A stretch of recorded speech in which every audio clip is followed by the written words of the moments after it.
Now it's over. And by the way, this was just the most convenient scenario possible. This is the most convenient scenario that I could have fucking ever gotten. Because I went there really expecting something to happen. Something. I was thinking it wasn't going to be him, it was going to be a group of people that were there because they were taking photos. Turns out there was no one.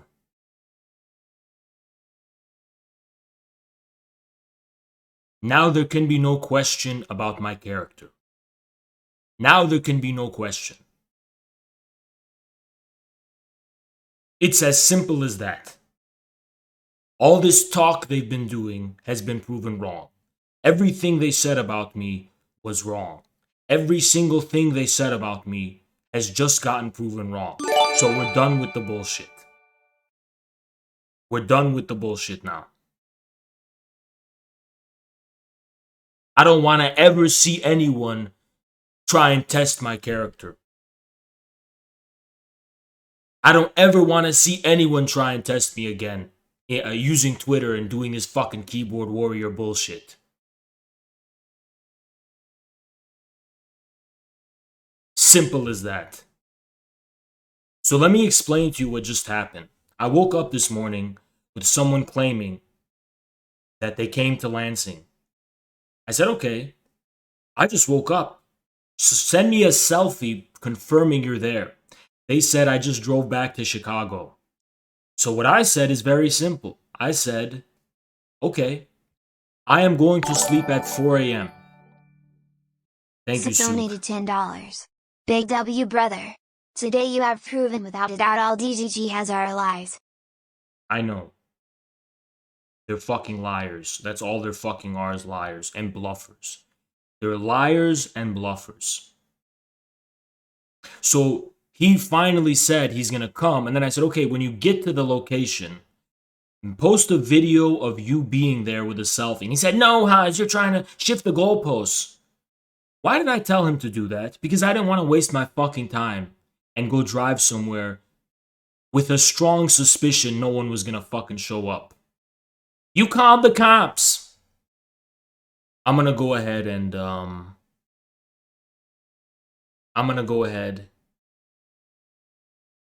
Based.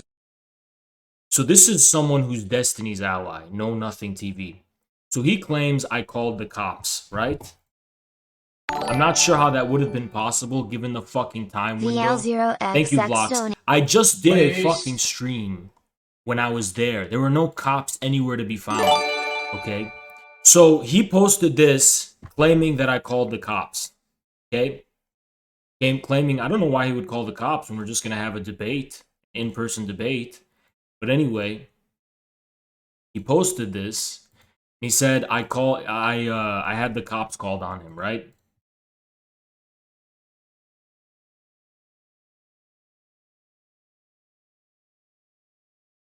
So this reverse image find it, and it comes from a Google search when you reverse image find it. Okay. Now, if that doesn't have you convinced that this person's lying, here's this. This is just direct evidence. Okay? So here's them. Here's the DMs someone mysteriously decided to post.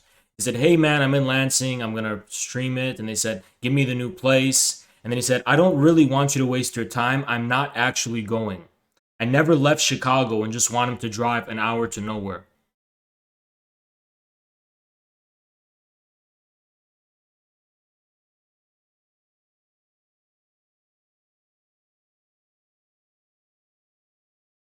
You think Destiny called upon his fans to send this dude a video of the location? Yes. And the reason I knew that was the case, that it was... guys, I knew for a fact he did not record that footage of him being there. Why? Because he said he was 4 hours away at like 7, okay?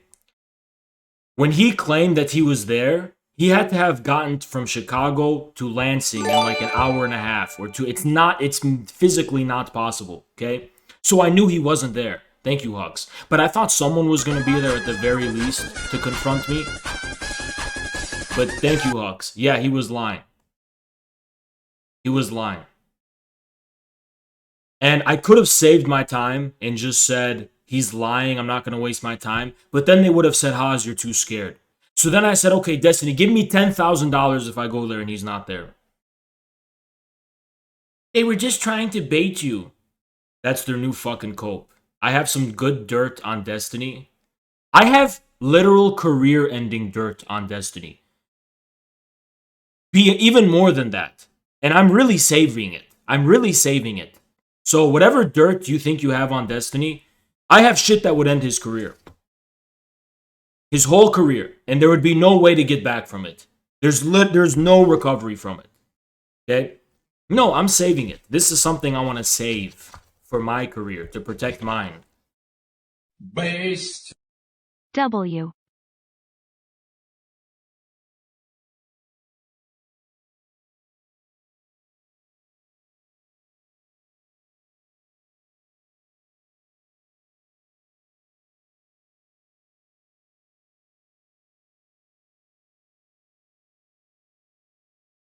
He would devote his life to ending mine in return.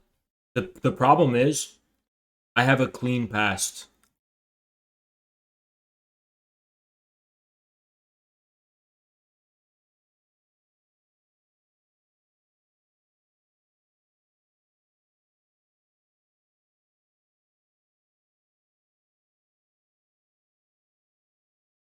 So this is Destiny's latest cope.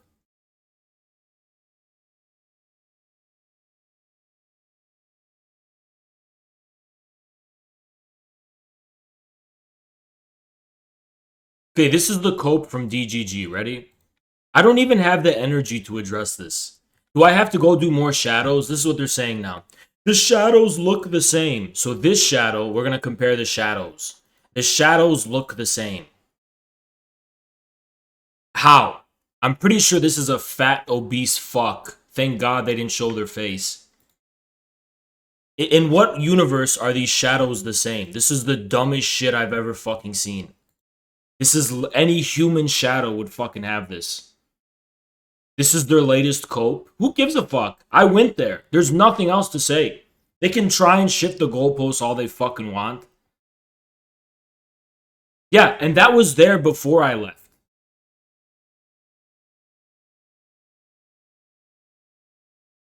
So they're saying it was a sock account of mine to make me look good. Okay, then go look at their tweet history, dumbass. A sock account wouldn't... I looked at their tweet history because I thought they were a fucking bot. A sock account wouldn't spend that much time tweeting in the way that fucking account did. Destiny is a pussy and a fucking liar. He's a pussy and he's a fucking liar and he's a little bitch. I just took everything from him. I just took everything from him. There's no recovery for Destiny now.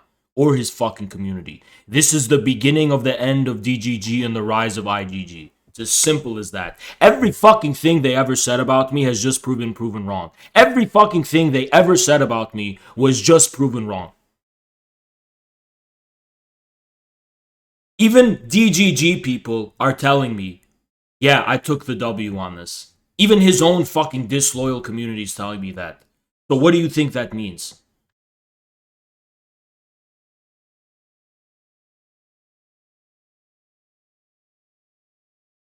I don't live in Detroit.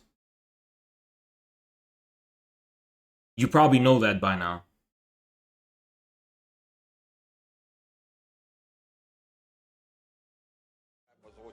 Ahmed! Thank you so much, Paperwin. Thank you so much, Paperwin.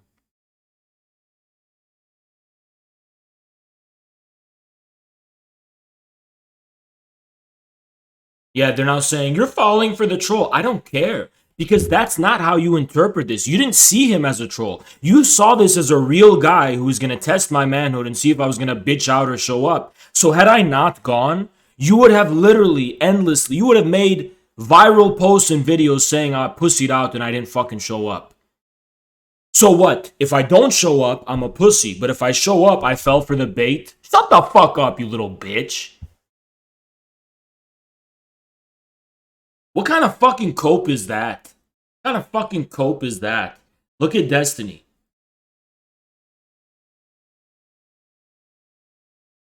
Looks like is an infrared sock account who faked the whole thing to make Haas look good. The cracks are already clear. This is the beginning of the end. The end for your entire brand and career. You chose the wrong enemy. This is an indisputable defeat for you.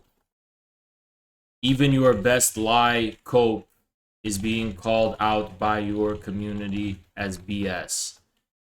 Enjoy your beginning of the end, Bonnell. Enjoy the beginning of the end.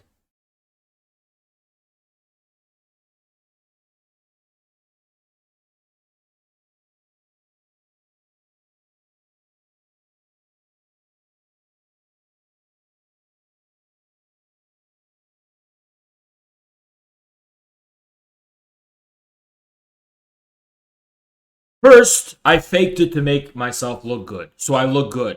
Then, I don't look good. I look like an idiot for falling for the bait from the troll. But had I not gone, I would have been a pussy who backed out of a fight. Or, I'm sorry, a verbal fight of a debate, right?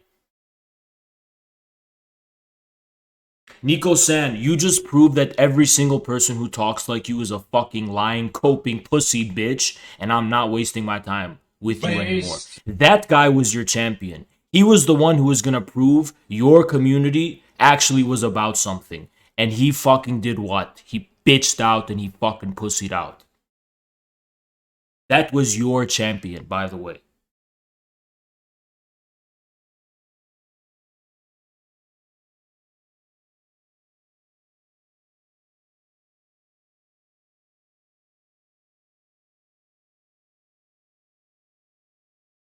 Just fucking indisputable. Just fucking indisputable.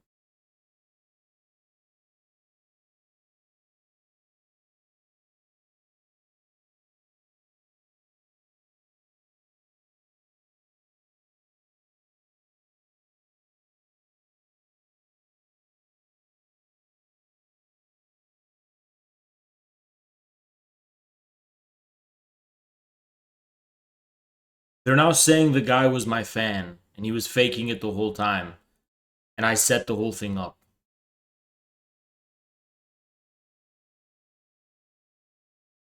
We're done. We're done. We're done with the bullshit. We're done with the fucking bullshit.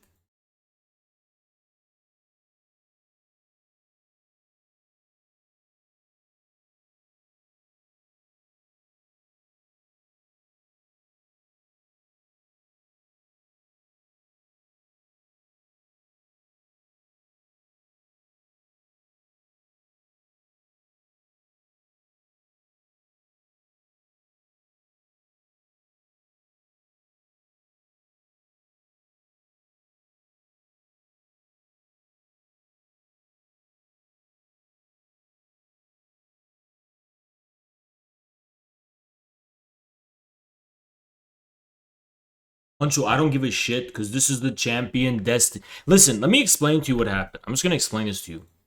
So I've been beefing with Bonnell for a little bit, right? And Bonnell decided to choose this guy as the champion of DG. There's no comebacks. This is what you decided. You said this was going to be your champion who was going to test whether Haas was real or not, right? Whether Haas was all talk or whether he was real. Now, listen, hold on. You know what? There's something really interesting with what Destiny said. I'm calling Destiny out right now, actually. I'm going to call him out right now, actually. So, Destiny, this is a message for Stephen Bonnell II. Hey, Destiny, if this was a fan who faked the whole thing to make me look good, right? This is how easy it is to debunk this. This guy was someone you randomly chose as your champion and the champion of DGG as a whole. You retweeted and promoted him. Did I plan for you to do that? How? Keep fucking coping. It's simply that. Destiny. If I am the one who made this sock account, or if this was made by a fan to make me look good, who the fuck made you retweet and promote him? The only reason this even turned into a thing is because you were promoting him. I would have ignored him otherwise. But since you decided to like put this in a spotlight and make this is Haas versus all of the enemies, and this is their champion. This is the champion of DGG and Vosh and all those fucking people. You decided to promote that guy. I didn't fucking force you to promote him. How could I have known you would have promoted him? It's that fucking simple. It's literally that fucking simple. What a fucking pussy and a fucking liar. What a liar and a fucking pussy. Now, okay, this is like a psychosis moment for DGG. This is a black and white psychosis moment. So for all you Destiny viewers, this is going to decide whether you're in a cult or not. Okay, this is going to decide whether you are in a cult or whether you still maintain like a semblance of a connection to reality, right? So, do you really believe that this was me, that this shadow is me? And like, do you really believe that? You don't see that this is Cope? Do you really think that this was this was a sock account or whatever? Like, are you actually buying into that genuinely and sincerely? Like, just forget about whose side you're on. Like, aren't you still a human being who thinks you live in reality? So are you really gonna lie to yourself and say that this is true? You're entering into psychosis at that point. You're a crazy person. Like, that's why I'm saying this is the end of Destiny's career. Like, he's saying this, he's just saying like a patently false thing. This is the end of his career. This is like the breaking point that ends DGG and ends Destiny's career as a whole. Okay? Because this is just everyone can see this is a lie. The fact that you have to openly lie to your community and backtrack and backpedal this fucking hard shows you've lost the plot. You've lost any connection to truth. It's not even an argument. Like, everyone sees you're just fucking coping at this point.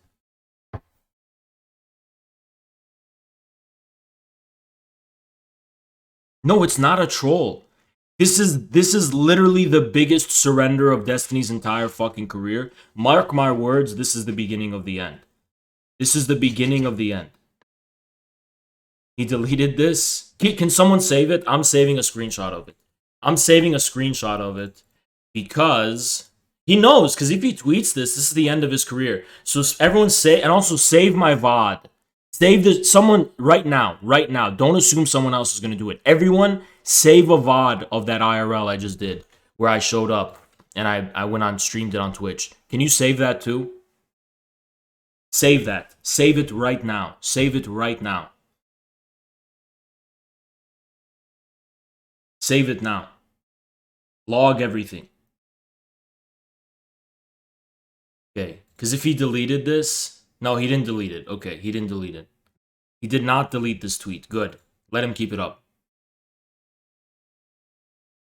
Yeah, so this is a Destiny fan who actually, like, believes they're living in reality and they maintain some connection to reality. So they're like, wait, can someone explain to me how this is true? Like, come on, remember the Ghost of Kiev shit, and it was like disproven, and then there was a divide between people who were like, okay, come on, this is made up, and then other people were like, no, shut up, still, like, don't ruin it because we have to lie to fight the enemy, right? We need the morale. So, but this guy's the guy who's like, okay, guys, this is just not true. Like, these two shadows are far from identical. This doesn't prove anything. Like, what? Come on, guys, do we still live in reality? And let's see how he's gonna get responded to. So this guy's just saying, oh, Haas is getting debated. Haas is getting trolled. Haha. So yeah, it's just a fucking cope.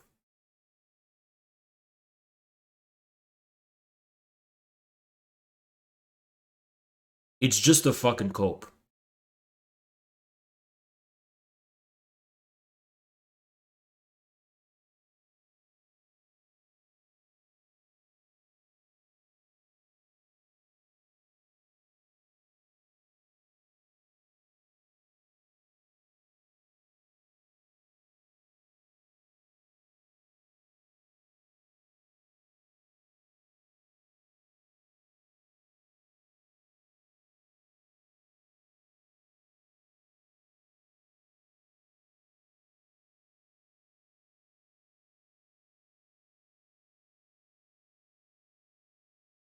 Okay, there you go. And there's a lot of people, neutral people, who are blinded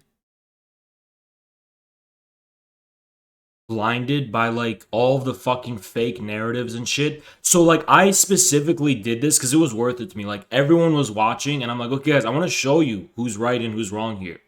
Because so many people don't know the truth. They've just like been blinded by these coping narratives that like Destiny and Dylan Burns and Vosh create. So like, guys, here's like a live example of how they lie and make shit up. And this is gonna prove who's right. Was I right or are they right? Right? And now even like the neutral people who were against me, they're like, okay, wait a second. There is something wrong. There's like a very big problem of lying about Haas here. Like there's a really big issue here, right? Even that's all I wanted from this. It's literally all I wanted. Haas, you're acting, what you're doing is quite scary, not because you're ending careers, but this hysteria of Destiny hate, let alone supporting Putin, absolute psychosis. I think Destiny thought that when I was like nice to him, that was weakness, and when he decided to go to war with me, and he's probably gonna look back at this as like, damn, I should have stayed away from that Haas guy because he was genuinely the wrong one to do this with. That's how I think this is gonna turn out. And by the way, before anyone like says, "Oh, Haas, you got banned from Twitch," yeah, it's very possible I'm gonna get banned from Twitch for one reason or another. I'm not saying it's impossible. It is possible, but my presence on the internet is not gonna begin. Thank you, Janar. My presence on the internet is not gonna begin and end on Twitch. Destiny's debating a certain someone this Friday about a certain topic who is not on Twitch.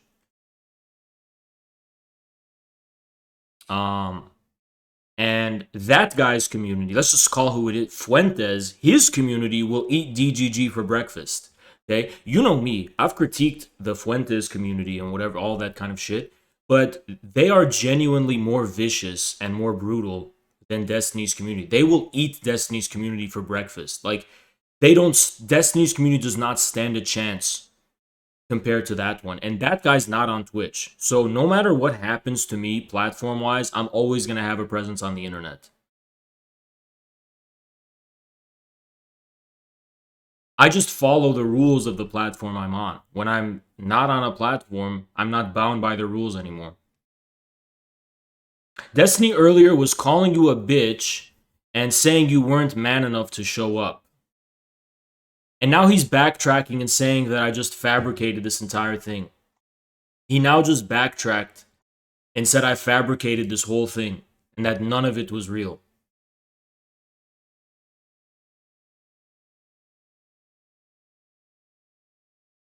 What the fuck does this even mean? What does this even fucking mean? What even is this supposed to mean? What the fuck does this even mean? Okay, let's look back. Let's look back and compare. Because thankfully, I didn't just take photos, I took a video. So let's look. Okay, so this is what he posted. This is what the guy posted. He said this, right? So this is a very clear image. Now look. Okay, and then here's this, right? So this is what he posted. And then look at mine. So that's what he posted, right? Then look at mine. Pretty fucking obvious that it's the same place. It's literally the same. What is different? What exactly is different here, huh? Let's look at it again. Let's look at it again. Yeah, okay, see? Here's the barrels and here's this fucking car.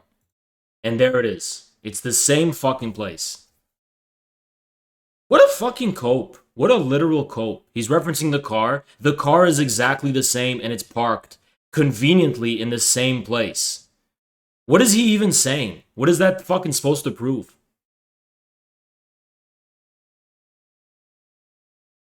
Yeah, he just pulled his fucking Hitler attempting to invade the Soviet Union. This was like the biggest blunder of his whole fucking career.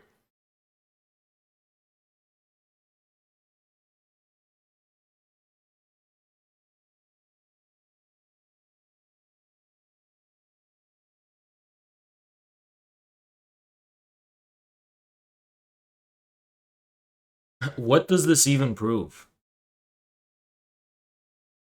What does this even prove?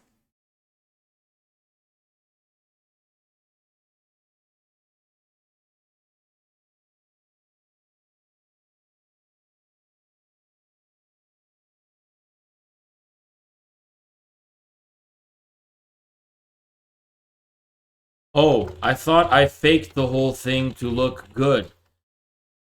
By the way, what does this photo even prove? Especially when there is a ton of video evidence. What does this even prove when there's a bunch of video evidence?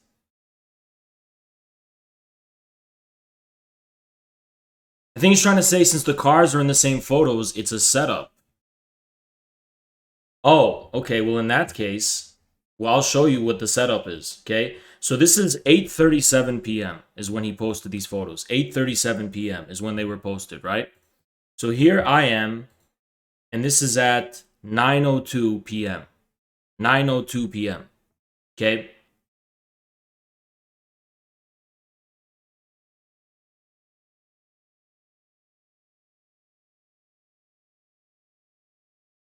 He's trying to say that it was a how? It was literally 20 minutes in between. Yeah, there's no, like, he can cope all he fucking wants, but it's over. It's literally over. He fucking lost. We don't even have to spend time with this fucking bullshit. We don't have to spend time with this anymore. It's over. The whole fucking thing is over. Like, this is defeat. This is Hitler in his bunker right now. It's just defeat. You can cope all you want. I mean, Hitler in his bunker, he had all crazy ideas. He said, "Oh no, we still have a chance. You don't have a chance. It's over. Berlin is gonna fall. Berlin is gonna fall. Bonel is gonna fall. Bonel is gonna fall. It's simple as that.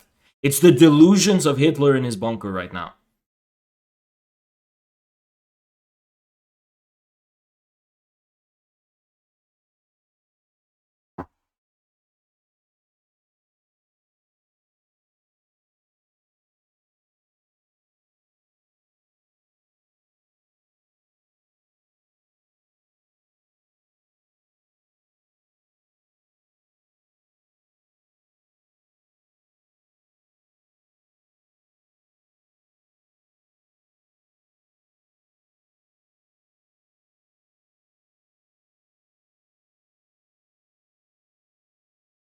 Oh, is he trying to say that the guy had to have been there? Oh, I get it. Oh, okay, I get what you're saying. Yeah, someone went there and took those photos. Oh, okay, I'm gonna say this. Okay, I get it now. Oh, I get it now. He is trying to say that Ellen must have been there to take this photo. No, he could have easily gotten someone to take them. Plus, even if he did, why wasn't he there when I showed up? Now I get it. Yeah, he couldn't wait 15 minutes. Saying it's your car, that's not my car. That's not my car. Yeah, these were taken from within 20 minutes of each other.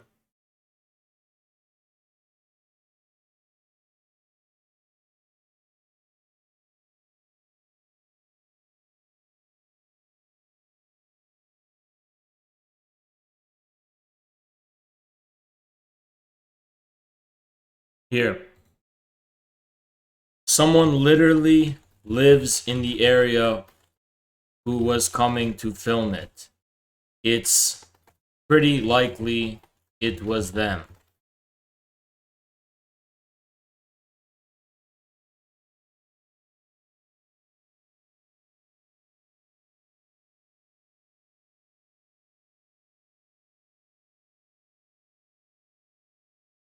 Clearly came through a text, yeah. Why did you fake going there? That's so lame. This is the beginning of the cope. This is all I wanted. All I wanted was to win the normie thing. If you show this to a normie, they're gonna be like, yeah, Haas is right. There's no way out of this, right?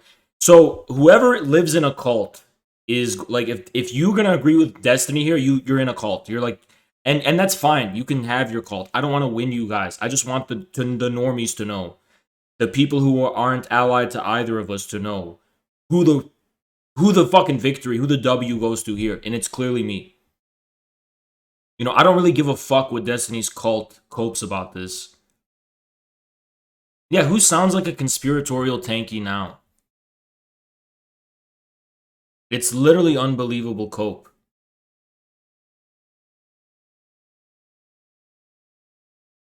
It's unbelievable cope.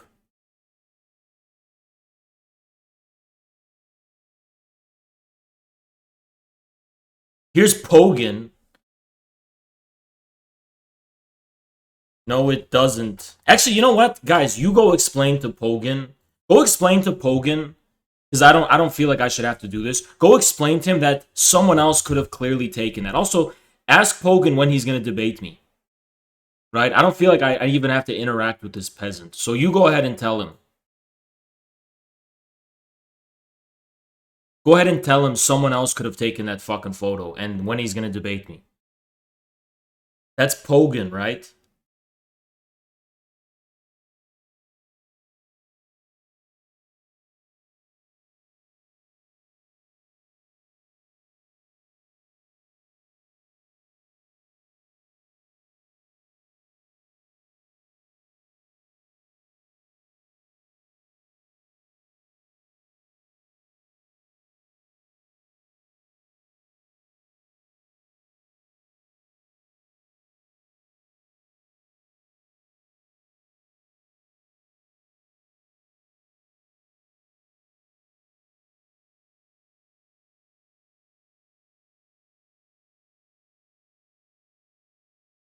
Yeah, he's drawing attention to a fucking parking space now. He's fucking done, dude. Oh my god, this feels so good. And this was like the easiest thing ever. He showed the photo while you were on stream. Yeah, wait. So are they saying I took that photo when I was literally streaming? I was literally streaming while that photo was taken. Match up the times. I mean, you know you guys were there to see that, but match up the times if you don't fucking believe it.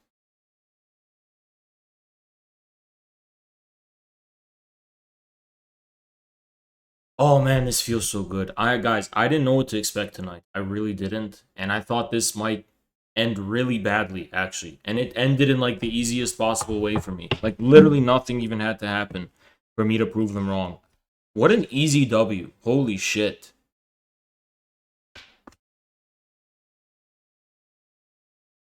This is the guys, rejoice because Berlin is about to be taken. That's all I have to say. Rejoice because now begins the fall of Berlin. Now begins the fall of Bono. Rejoice. It's over. The thing is, Alex Johnsonique donated $5. You already won the battle. The press can attempt to change the story as much as they like, but the record shows. No need to argue, the decisive move of character was done. Germany was defeated, now prepare for the Cold War. yeah. Guys, the thing is that Destiny's career has to end because Destiny's career has entered into an arc, as evinced by how he spends his whole Twitter feed and his streams of attaching his credibility to a specific image of my character, right? Destiny can't exit this confrontation with me. Either he has to be proven he was right about me, or he's going to get proven wrong and his entire credibility will be in shambles. This is how Destiny gives birth to other streamers.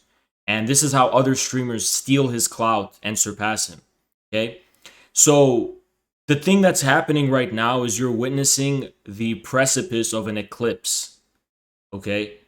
Destiny, his career is going to be over. I'm not exaggerating. He has no way out of this confrontation with me. He basically bet the entirety of his credibility that a specific narrative he projected about my image could be maintained as consistent. And that's done now. That's done. He was disproven and he was punked out in front of his whole community.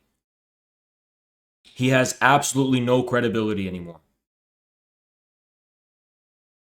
It's over. I mean, there's no way to worm yourself out of this. I mean, he tried to say that I fabricated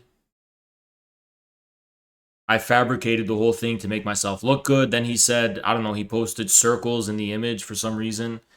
I don't even know what that's supposed to mean. This is like optics disaster damage control. This is optics damage control mode, you know? This is optics control this is just damage control at this point. He's like scrambling to like spin this in the way that makes me look the worst, and he can't. Hogan is asking how to get in VC. Join the Discord. The fuck? Join the Discord. Join the Discord. Let's do it. We can debate him now. Oh fuck! Holy shit! He's finally come to beg to suck my cock because I actually fucking surpassed him. I mean, well, I've always surpassed him, but now I've gotten enough clout. Okay, just join our Discord and we'll member you up immediately. It's over for Destiny. It's honestly, this is cope. You can't. Yeah. Alex Johnsonique donated $3. Ultimately this is a battle of character, who is worth following. A crackhead cuck or a man of valor and character. There will be many challenges till the top, but today was a successful one. No two ways about it. I just got like, I think I just got botted with followers, so bear that in mind, guys. I just got like a ton of new followers. I don't know what that's about. This has happened before.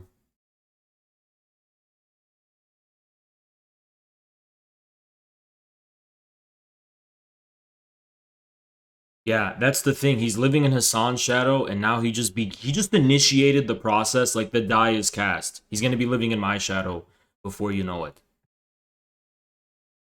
It's over, guys.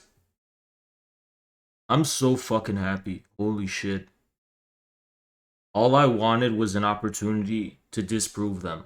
Literally, all I wanted is an opportunity to test all of the things they've been saying about me, and it was easier than I could have imagined. And I don't know what I did to deserve this, but I just want to thank God. I want to thank God for this. Yeah, I want to really thank God for this, you know?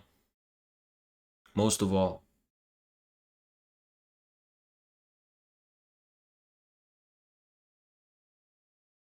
This could have turned out really bad, guys. Could have turned out really bad. But my honor was on the line, and now I don't have to do this shit anymore, right? This was where I said, okay, no matter what happens, this will be the last, and whatever, I'll risk it.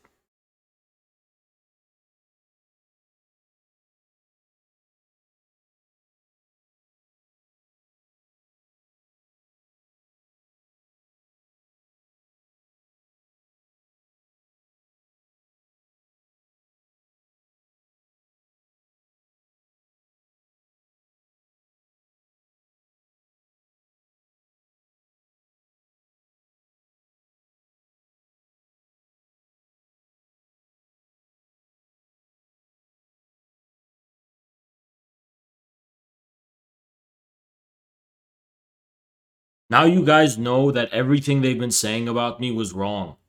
Everything they said about my character was wrong. It's not just that they were wrong about this and they got disproven. Like, go back in time and reanalyze all the shit they used to say about what happened to me. You're gonna fucking see I was right. This is all I wanted. I just wanted this fucking opportunity for truth. It's not about Russia. It's not about Ukraine. It's not about communism. It's not about liberalism or capitalism. It's just about truth. I just wanted an opportunity to prove the truth. That's all I fucking wanted. All I wanted was an opportunity to prove the truth. It's not even about an ideology. It's not about persuading which ideology is more compelling. It's just truth. All I wanted, the reason I have so much anger, the reason I was yelling so much earlier, the reason it made me so fucking angry was because there's a truth here and out there that for some reason I was never able to just prove to the public, and I could do it today. Like I was able to do it tonight. And you have no fucking idea how happy that makes me. You have no idea how calming it is to me.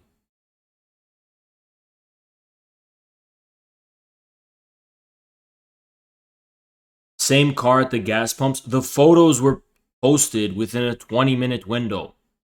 I was there 20 minutes later. Of course it's going to be the same car. What is that even supposed to prove? The bitch is in show Q. Great.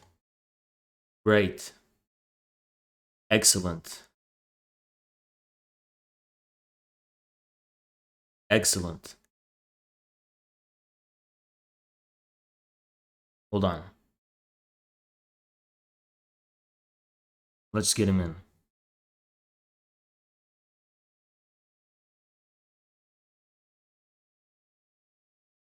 What up, bitch? Hey, how's it going? Hey, how's it going? So, Pogan, let me ask you a question. Uh-huh. Yeah, Destiny's right. Huh? What about the fucking thing? The you at the gas station or whatever? Yeah, he's right. What exactly did it prove? Go ahead. Oh, I don't know. It seemed pretty obvious the goal was just to get you upset. I don't know. Oh, but I thought I was a pussy and I wasn't gonna show up. What happened? I don't think I ever said you were a pussy and you weren't going to show up. Okay, let's see exactly what you said, and we're gonna go off of that. Sure. Pogan. Wait, just to clarify, is this what you wanted to talk No, about? we're gonna talk about everything. Don't worry. Okay. I'm So glad here you you're go. up This to you speed. said this is not looking good for AK-47. What exactly is not looking good? Oh, I don't know. Why is your voice Two trembling? two things were circled and you seemed pretty upset. That was the gist. You seem currently upset. So is that the extent of your ability to analyze things beyond this? Like, is this your view of politics? And do you hold your understanding of politics and history and theory to the same criteria to which you claim I'm not looking good as a result of this picture? Oh, I'd certainly hope not. There wasn't much analysis here. It's like very But obviously this a was a troll, right? statement you made, right? Yeah, that's correct. Yeah. So this is a claim you made, right? What was the claim? The claim was that it's not looking good for me. Well, I mean, you don't really need a lot of help doing that one. Why isn't this looking good for me? What is Destiny saying here? That depends. Do you want to start at the beginning or do you want to just talk about this particular thing? I'm really confused. This is what it's about. It's not Sure. looking good for me because of these green circles. What about them? Let me just get a little piece of gum here. My breath smells like shit. It's been a while since work. Uh-huh. 2 seconds. Alrighty. So your question is, what's not looking good for you about the picture where the things are circled? Is that correct? Yeah, correct. Um, you're responding to a troll. What but that's not what that picture was referring to. The picture was referring to the circles, that there's I an don't give a fuck. insignificance there. You're confused. I don't give a fuck what the picture's referring to. You're being I'm trolled, right? confused. Wait. So now you're going to backtrack. Well, that's actually not what you said in the replies, is it? Well, I mean, it is the same picture, so it proves No, that, it's not. like, Let's bare see. minimum that. No. Yeah, Listen. What I okay. mean is the car. See the car over at the gas So station now behind you? you're backpedaling. Now it's not about being baited by a troll. Now it's about the car. Those two things are compatible, Haas. Okay. So what is significant about this same car being here? What does that imply? What I said, that the guy was there roughly around the same time. He at least went to the spot, right? If he was there, is there a DM that proves he never left Chicago? What am I, the NSA? I don't fucking know. So it seems like your ability to interpret facts is at the very least somewhat flawed. I mean, it seems like the primary intention was to get you upset. Are you denying that you're upset? Wait, but how does it prove that he was there when it's just as plausible that someone else could have came and taken these photos and sent it to him? After all, Let me just try to he clarify was in real the quick. DMs with someone Sure, who go ahead. lives in the area who said they were going to come to film it. Yeah. Let me just get clarity. Your reason for thinking that I have poor analytical skills is I quote tweeted something from Destiny Yeah, with like two things circled, which is obviously an attempt to like rile you up, which no, evidently this you're attributing some kind of significance to the cars. well, yeah, I So stated what the significance of that what was. is significant about the cars? That the individual in question was roughly there around the same time. Unless you think he was photoshopping or like it's a fake picture somehow, No, which wait, but hold on. That's why you have poor analytical skills, because there is nothing necessary or even likely about that conclusion. you're saying he could have just gotten it off like what, Google Images? Is that your No, claim? he could have, he was in, if you actually understood the breadth of evidence here, First of all, the time span in which he said he was coming from Why do you Chicago take shit like this so didn't seriously? lie, because I take very seriously how people draw conclusions from available evidence. So You're no, no, no. You're confused. he There's a couldn't, he, disproportionate like balance of like giving a fuck here, right? You're over here yeah, wait, presumably Pogan, streaming. Pogan, Hold on Pogan. a second. Just Pogan, but this relax. is hold on, Pogan. We're gonna be here all night, Haas. You want to start Why off like even this, refer man? to okay, Pogan? But this is about my character, and my Okay, go character ahead, is please. also tied, right? Pogan, let me explain this to you logically. You're like a logic lord, right? So Not really. the reason why you are willing to attack my character is because of my political views, correct? So I then get to draw conclusions about your analytical skills when it comes to politics and theory when you fuck shit up like this. You understand? The only reason you're interacting with me in this way on Twitter or interacting with my image and credibility and character, which you claim to not give a fuck about, is because you disagree with me when it comes to the meat and potatoes substance, when it comes to theory, politics, and history, and et cetera, right? That's So correct. I the disagree with way, you yes, politically. so the Yeah. way in which you actually judge my character, I get to actually hold that to the standard of your politics and I theory and history, actually right? here's a surprising statement, right? You'll be shocked at this one. I actually think you're unfairly maligned with respect to your character. So let me explain. I do disagree with you politically, and I think the shit you advocate for politically is like really bad. It shouldn't be advocated for. Yada yada yada. However, um, I generally take this like Twitter stuff, like the whole bitch tits Bonnell and the responses from him, and this like now car thing, whatever. Like the way you interact with people.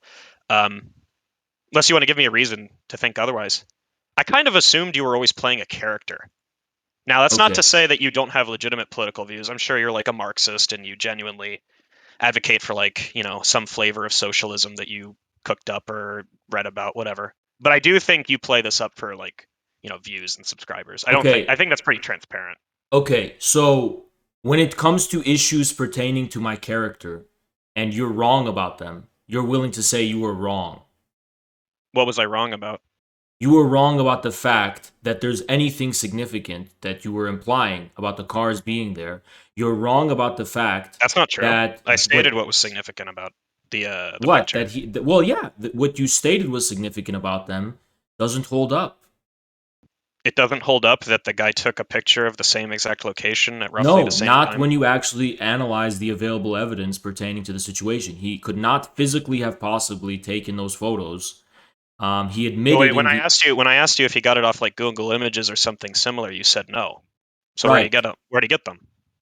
What do you Well, think? again, you What's your lack the available hypothesis? breadth of evidence, which would have pointed in the direction that there's Wait, but I'm someone. not Haz. I'm not you, right? So my position at best would be like, oh Right, well, it right, seems like there's reason to believe right, this. but this is No, no, what. no. Yeah, Hold on, but hold this on. is Oh, wait, why. just 2 seconds. Wait, we're gonna be here all night. Trust me. You'll have plenty of chances to Go think. ahead, The spit point, it out. the point is like, just going off that alone, you're actually wrong in saying that it's not evidence. It is evidence for the No, it's claim. not.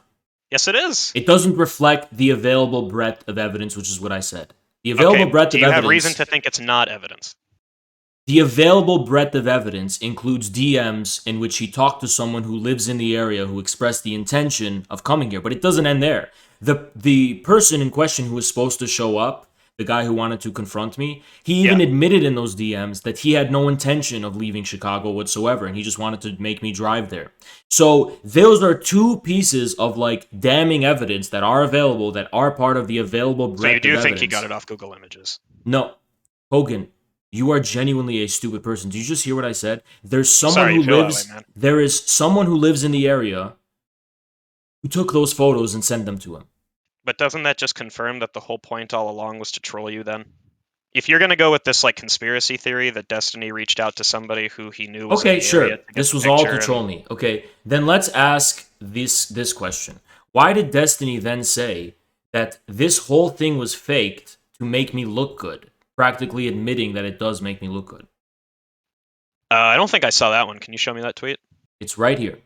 Sure. Where are you posting it? It's on stream right now. Oh, I'm not watching your stream. I'm like in pajamas right now, Okay, my man. well, it's right. I don't care what you're wearing, Pogan. Well, I don't. Hey, You called the wrong hot. You let's called not. the wrong Whoa, hotline. hey, let's not. Just don't jump to conclusions. I think you might care. What if I No, have I like a little infrared red, blue, purple globe shirt? What about that? Hey, Pogan, I think you got the wrong hotline that you're calling right now because you're about to be in a debate. I thought you were a Chad alpha male. Pogan, let's not pivot away from the substance of what's under contention right now. Okay, go ahead, please proceed. You were Yeah, go ahead. wrong about the way in which you responded to claims about my character. I don't agree with you. Well, how can you not agree with me when you just said that this thing Destiny posted proves that the guy had to have been here? I think that's still a possibility. But how is But that a possibility when he admitted in his DMs with someone else that he had no intention of coming whatsoever? I can only conclude it's a CIA State Department fraudulent So you lost. conspiracy. Excellent. Now, Pogan, the reason Why do you think other people? Pogan, I don't understand. the Do you reason think I other undergo people these have lost here? exercises with you is because I want to Okay, give the all right. chat a Okay, warm up all right. Yep. about your ability to debate overall when it comes to more serious topics. That's true. I have Yeah.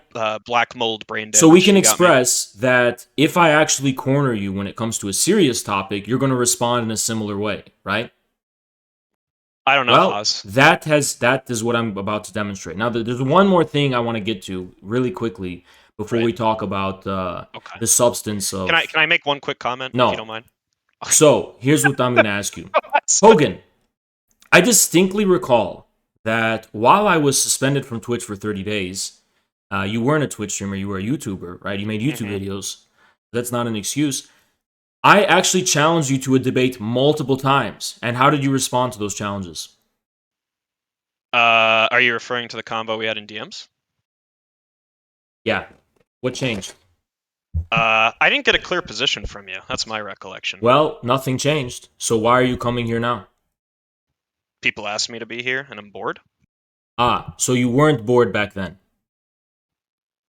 I mean, I would hope that at least something to get from this would be entertainment value. That's secured. Ah, so Pogan, it doesn't have anything to do with the fact that back then I was a 200 Andy and now I'm a 1K Andy. Is that anything to do with it?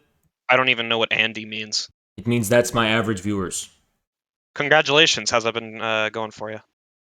Pogan, it kind of sounds like my slogan, Pogan is a pussy, Pogan is a bitch, has been even further confirmed. You came crawling on my fucking feet while I'm sitting on a throne of gold when I invited you while I was fucking sitting on a throne in a tent. Now you're fucking here groveling before me. You want to debate me now and nothing changed? What changed, Pogan? Actually, technically, your fans just said, come My VC. fans have always pestered you to debate me, and you've always blocked them. No, wait, well, listen to the statement. They said come VC. I'm here to VC. They've always said that. Okay. So you are not here to debate. You're not here to debate. Okay, well, give me a proposition if you'd like to debate, Huz.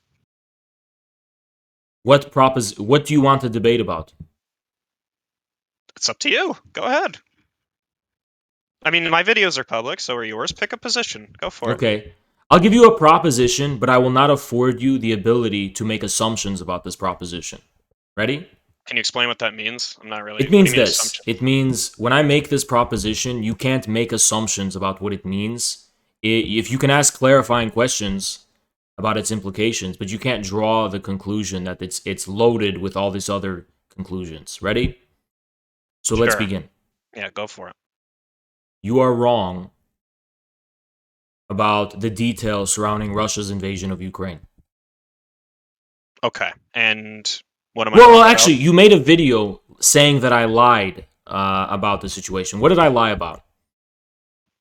The representation of Ukraine as staunchly neo-Nazi sympathetic and somehow beholden to like ultra-Ukrainian nationalism in the way that you were describing, in addition to forwarding the idea that there's some reason de facto to believe that Ukraine is in possession of bioweapons facilities merely based on the statements made by Russian scientists. Beautiful. So it's actually two-pronged.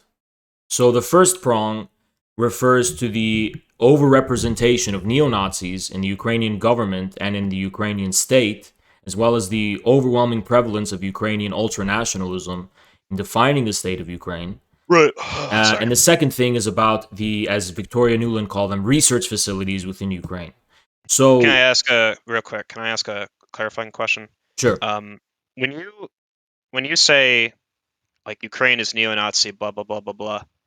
I take it you're referring to something further than Azov. Um, Yes. what's your take on? And you don't like this is. We'll get into the meat and potatoes here, as you like to say, in a second. What's your take on things like Wagner Group and Russian government neo-Nazi Wagner Group is engagements not like that? tied to the Russian government in any official capacity. It's not given any official sanction whatsoever. Wait, that's I. Well, of course I agree, but the point is that it's not tied to the government officially, right? Because it provides plausible deniability for Wagner Group operations on the behalf of the Kremlin. All right. Do you have any evidence of these operations being on behalf of the Kremlin? Depend. Well, do you when you say on behalf, do you mean the operations are conducted in tandem with Russian military forces to achieve Russian strategic objectives? I'm asking you for evidence that the Russian government is ordering the Wagner Group to do things to fulfill its own aims. Seems like that would be conducive to, or I'm sorry, consistent with plausible deniability, Oh, right? so you have no proof. Well, I mean, you don't have any proof about the neo-Nazi shit Wagner is anyway. a private military company. What is Azov? It's a member, it's a component of the Ukrainian National Guard. Right. Hmm. And And your claim is that because Azov is a it's component of not the just Ukraine, because of Azov. well, I grasp that, right? But I'm saying like the So let me relevance just of be, hold pointing, on, let me hey, just be, just chill out, man. The relevance of pointing out that Azov is a component of the Ukrainian National Guard, presumably, right? Correct me if I'm wrong here, is to point out that because it's directly reporting to the Ukrainian government, at least in some capacity, that's reason to make what conclusion? That Ukraine's government is neo-Nazi sympathetic overall? That they're at least um, tolerant of neo-Nazis? that's the minimal conclusion if we discount the host of other facts, Do you for such as the sorry, go ahead. fact Yeah, yeah. that the Azov battalion is extremely overrepresented when it comes to the military operations that are undergone in eastern Ukraine. When it comes to the fact that Hmm. Ukrainian officials claim that Azov was the quote, the best of Ukraine's fighters, Hmm. when you take into account, finally, the fact that the Azov battalion is not even the only ultranationalist neo-Nazi battalion within Ukraine. You also have the Adar battalion. You have a picture of the Ukrainian armed forces that overwhelmingly shows neo-Nazi sympathetic elements being extremely overrepresented. Uh-huh. Right. Okay. So, do you further believe that that's reason to invade the country of Ukraine? That is not. Hold on, you just shifted the goalposts. We're talking about whether neo-Nazis have overwhelming overrepresentation in the Ukrainian state. How did I shift the goalposts without making a claim? Because the I asked a question of question. the question of the justification for Russia's invasion would have to lead to more prongs, right? That's I just asked two questions. The yeah. first was, do you think what's the relevance of Azov with respect to the Ukrainian government? That was question one. Question two was, what do you think is the relevance of that in terms of justifying Russian military operations? There's an overall context that needs to be clarified before we can Okay. explore that question. And it just let me open like a notepad document here. One second. Just to clarify, would you be willing to state, like right now, for my benefit, you believe the Russian invasion is justified, correct? Yes, But okay, cool. And a component of that justification is their objective to denazify the country. Is that right? yes. Okay. And you think Azov, in addition to some other things you'll mention, I'm sure in a second, is a reason to think that the I doubt you would say like the majority of the Ukrainian population is Nazi sympathetic, right? No. Okay, cool. So it's just the government then. I would call it the deep state. What does that mean? So there's two levels of every modern government in the world, except with actually a few exceptions, China and Russia actually being among them, where you have the official state with like its official parties and parliament and representation, and then you have like the military and the intelligence operatives and oligarchs and also thug militias that are receiving orders from these elements. Basically, like people who pull the strings in a non-official capacity. Okay. So you generally think denazification is one of a set of reasons that another country can invade another country. Yeah. No, not in a vacuum, not as some kind of abstract precept. So you're building a cumulative case. Denazification is part of the wider context of the geographic and historical realities of Ukraine and Russia. But it's just the government, I thought. Because you remember when I said, is the population generally Nazi sympathetic? You said you weren't willing to make a What's claim the like that. relevance of the population not being overwhelmingly Nazi sympathetic? The fact that a whole fucking ton of them are getting killed right now by Russian military forces. How many exactly? I'm sure it's in the thousands. You want an exact number?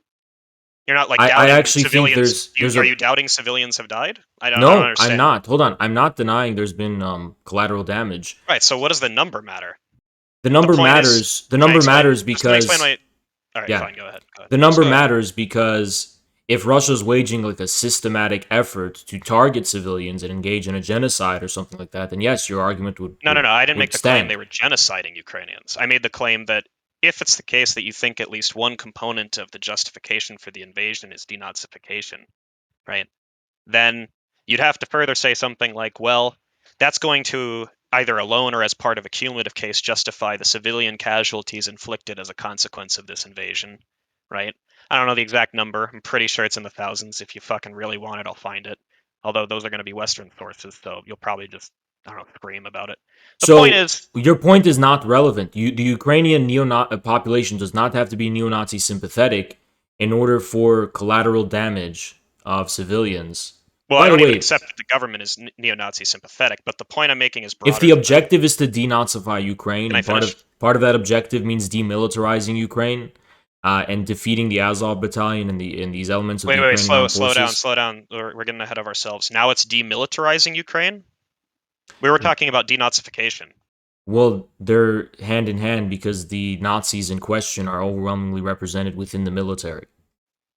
Okay, It wait. is the view of the Russian government, as a matter of fact, that the military is in control of Ukraine and not even the President Zelensky. I don't doubt that. I don't doubt that there are elements of the Ukrainian armed forces that are neo-Nazi, right? Even beyond Azov. Pretty much every standing military in the world, especially Western ones. Yeah, but Ukraine has a disproportionate and overrepresentation of neo Nazis relative to almost any military anywhere else in the world. Are you saying that the majority of the Ukrainian military is Nazi sympathetic? The majority, I mean, conscripts or the military establishment. I'm just trying to get. This is the same problem we had in DMs like a year ago, right? I'm trying to get clarity on what exactly it is you're claiming, and it seems like you're very careful not to say just exactly what you mean. What I'm hearing is this. You can correct me if I'm mistaken here, right? You think that the Ukrainian armed forces are somehow kind of like innately or at this point They're like Nazified. so I would call them Nazified. okay, as like an institution collectively. Yeah, the people, the upper echelons that run that institution, yes, they're Nazified. Is the source for that claim primarily Russian reporting? It has to do with the overrepresentation of neo-Nazis in the Ukrainian That's armed not the question forces I asked military you. operations. That's not the question I asked you. The question I asked you I is answered your question and some. No, it's not simply because of Russian sources. I don't know what the source has what to are the do other with. sources? I don't think it's contested that 10 to 15,000 of the total of the Ukrainian National Guard are part of battalions that are ultra-nationalist neo-Nazis. But your claim is that the Ukrainian armed forces simpliciter are Nazified. Yeah. How many units total are in the Ukrainian armed forces? Do you know? I know that there's 50,000 in the National Guard. So even by presumably the sources that you're referring to, which I'll take your word, they're not just Russia, but at least some of it's going to be Russia, right? Even by that standard, less than what? Like, let's do some quick math, right? It's been a while since I've done. Yeah, but math. before you do the math, just to be clear, it's not relevant because I never claimed that the majority of conscripts. So 30%, roughly, right? Okay, 30%. so let me just explain to you basic logic. The majority of conscripts within the Ukrainian armed forces are not. And that's neo- if that's that. Hold on, don't interrupt me. The majority of conscripts All right, chill out. are not neo-Nazis. What reflects an armed forces in its actual character has to do with the intentions that are directed at the level of leadership that define it as an institution. Conscripts are just ordinary people, okay? And We're even getting off track here. no, we're not getting off. Hold on, we're not getting off track.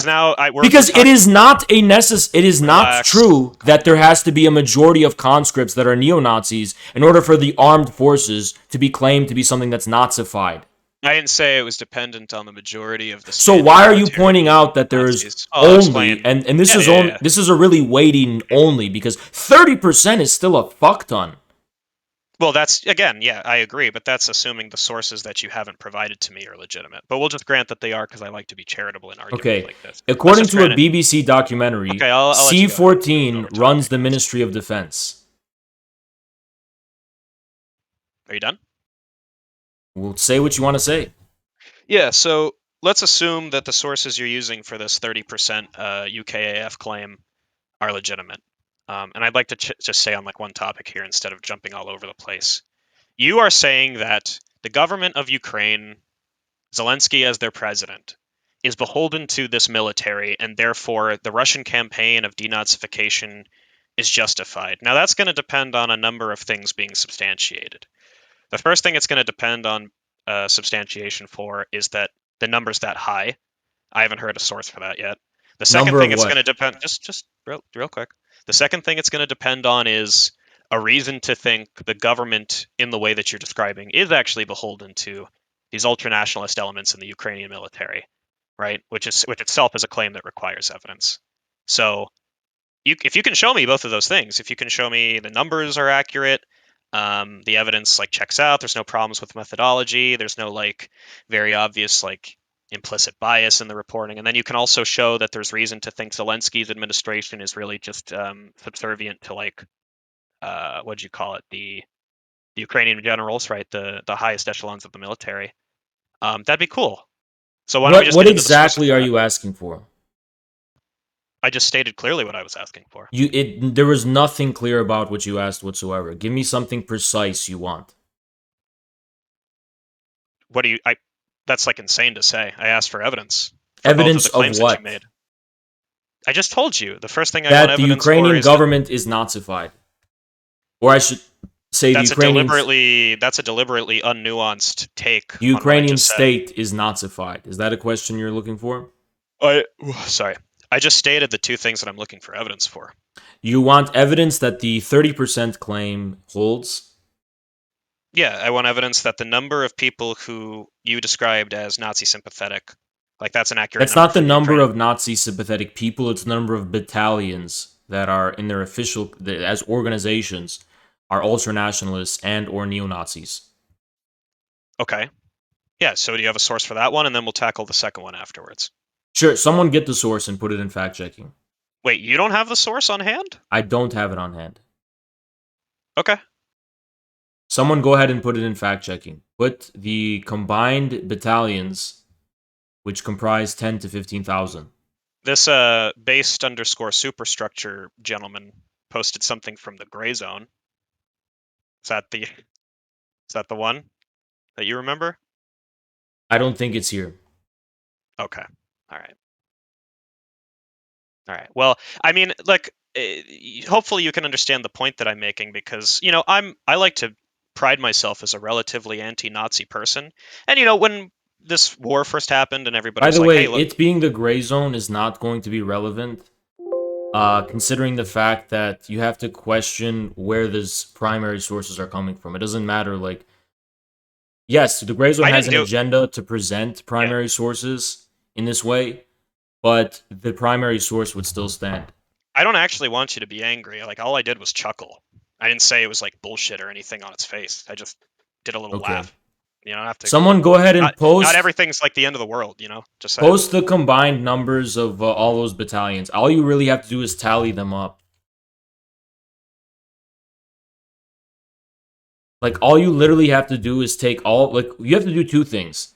I have to prove to you these battalions are neo-Nazis or nationalists, and then I have to prove to you that the numbers of the people who constitute those battalions are accurate. Uh, Sorry, I kind of zoned out at the second part, but the first part, yeah, correct, yeah. Okay, how would I be able to do that for you? I mean, well, for the first thing with the numbers, you specifically cited that you had evidence. You further said it was No, actually I'm talking about proving that they are neo-Nazis in the first place. You want the what numbers first? you made the claim they were neo-Nazis. Yeah. Right, so that's your burden, right? You would have to Okay, prove either they're okay, neo-Nazis. so is the Azov battalion neo-Nazi? Yes. Yeah. Okay, is the IDAR battalion neo-Nazi? I don't know what that is. Show me something about it. Okay, where do you want me to I'm show it to open. you? You can DM me. I don't think you have me blocked or anything. I I'm open. only Like, I only can only DM friends. do you want to be my friend, Hawes? Absolutely not. Okay. All right, fine. Just put it in like fact checking or whatever. I don't care. All right, so this is the IDAR battalion. You can just look at the Wikipedia, and it's in fact checking. The IDAR battalion is right here in Uh-huh. Wikipedia. Sure. And just to clarify, we're working our way up very gradually to 30%, right? That's the number that you cited. Is that correct? That's what you said. I said 10 to 15,000 of Ukraine's National Guard Out of 50,000 standing military units, in the which would be National Guard. right, which would be 30%, right? And compared to the Ukrainian armed forces at large, depending on whether or not you want to combine standing and reserved personnel, that's up to you. But we'll just go with standing to be charitable. Ukraine has 200,000 active military personnel. 200,000 active. Okay, Yeah. so that would be 0.075% of the UK. Oh, sorry, I didn't multiply by 100. Don't believe me on that one. 7.5% of the military. No, this is Right. also something Destiny did. Why do you think that the conscripts are what's going to define what defines an institution's ideological orientation? I didn't say it did. I'm saying there's It is reason not to even express. material or relevant to an institution's ideological orientation of the number of conscripts. It's You know, literally not even. you kind of just fucked yourself because if it's not relevant to the like ideology of the institution, you wouldn't be fighting it. You are using it as evidence.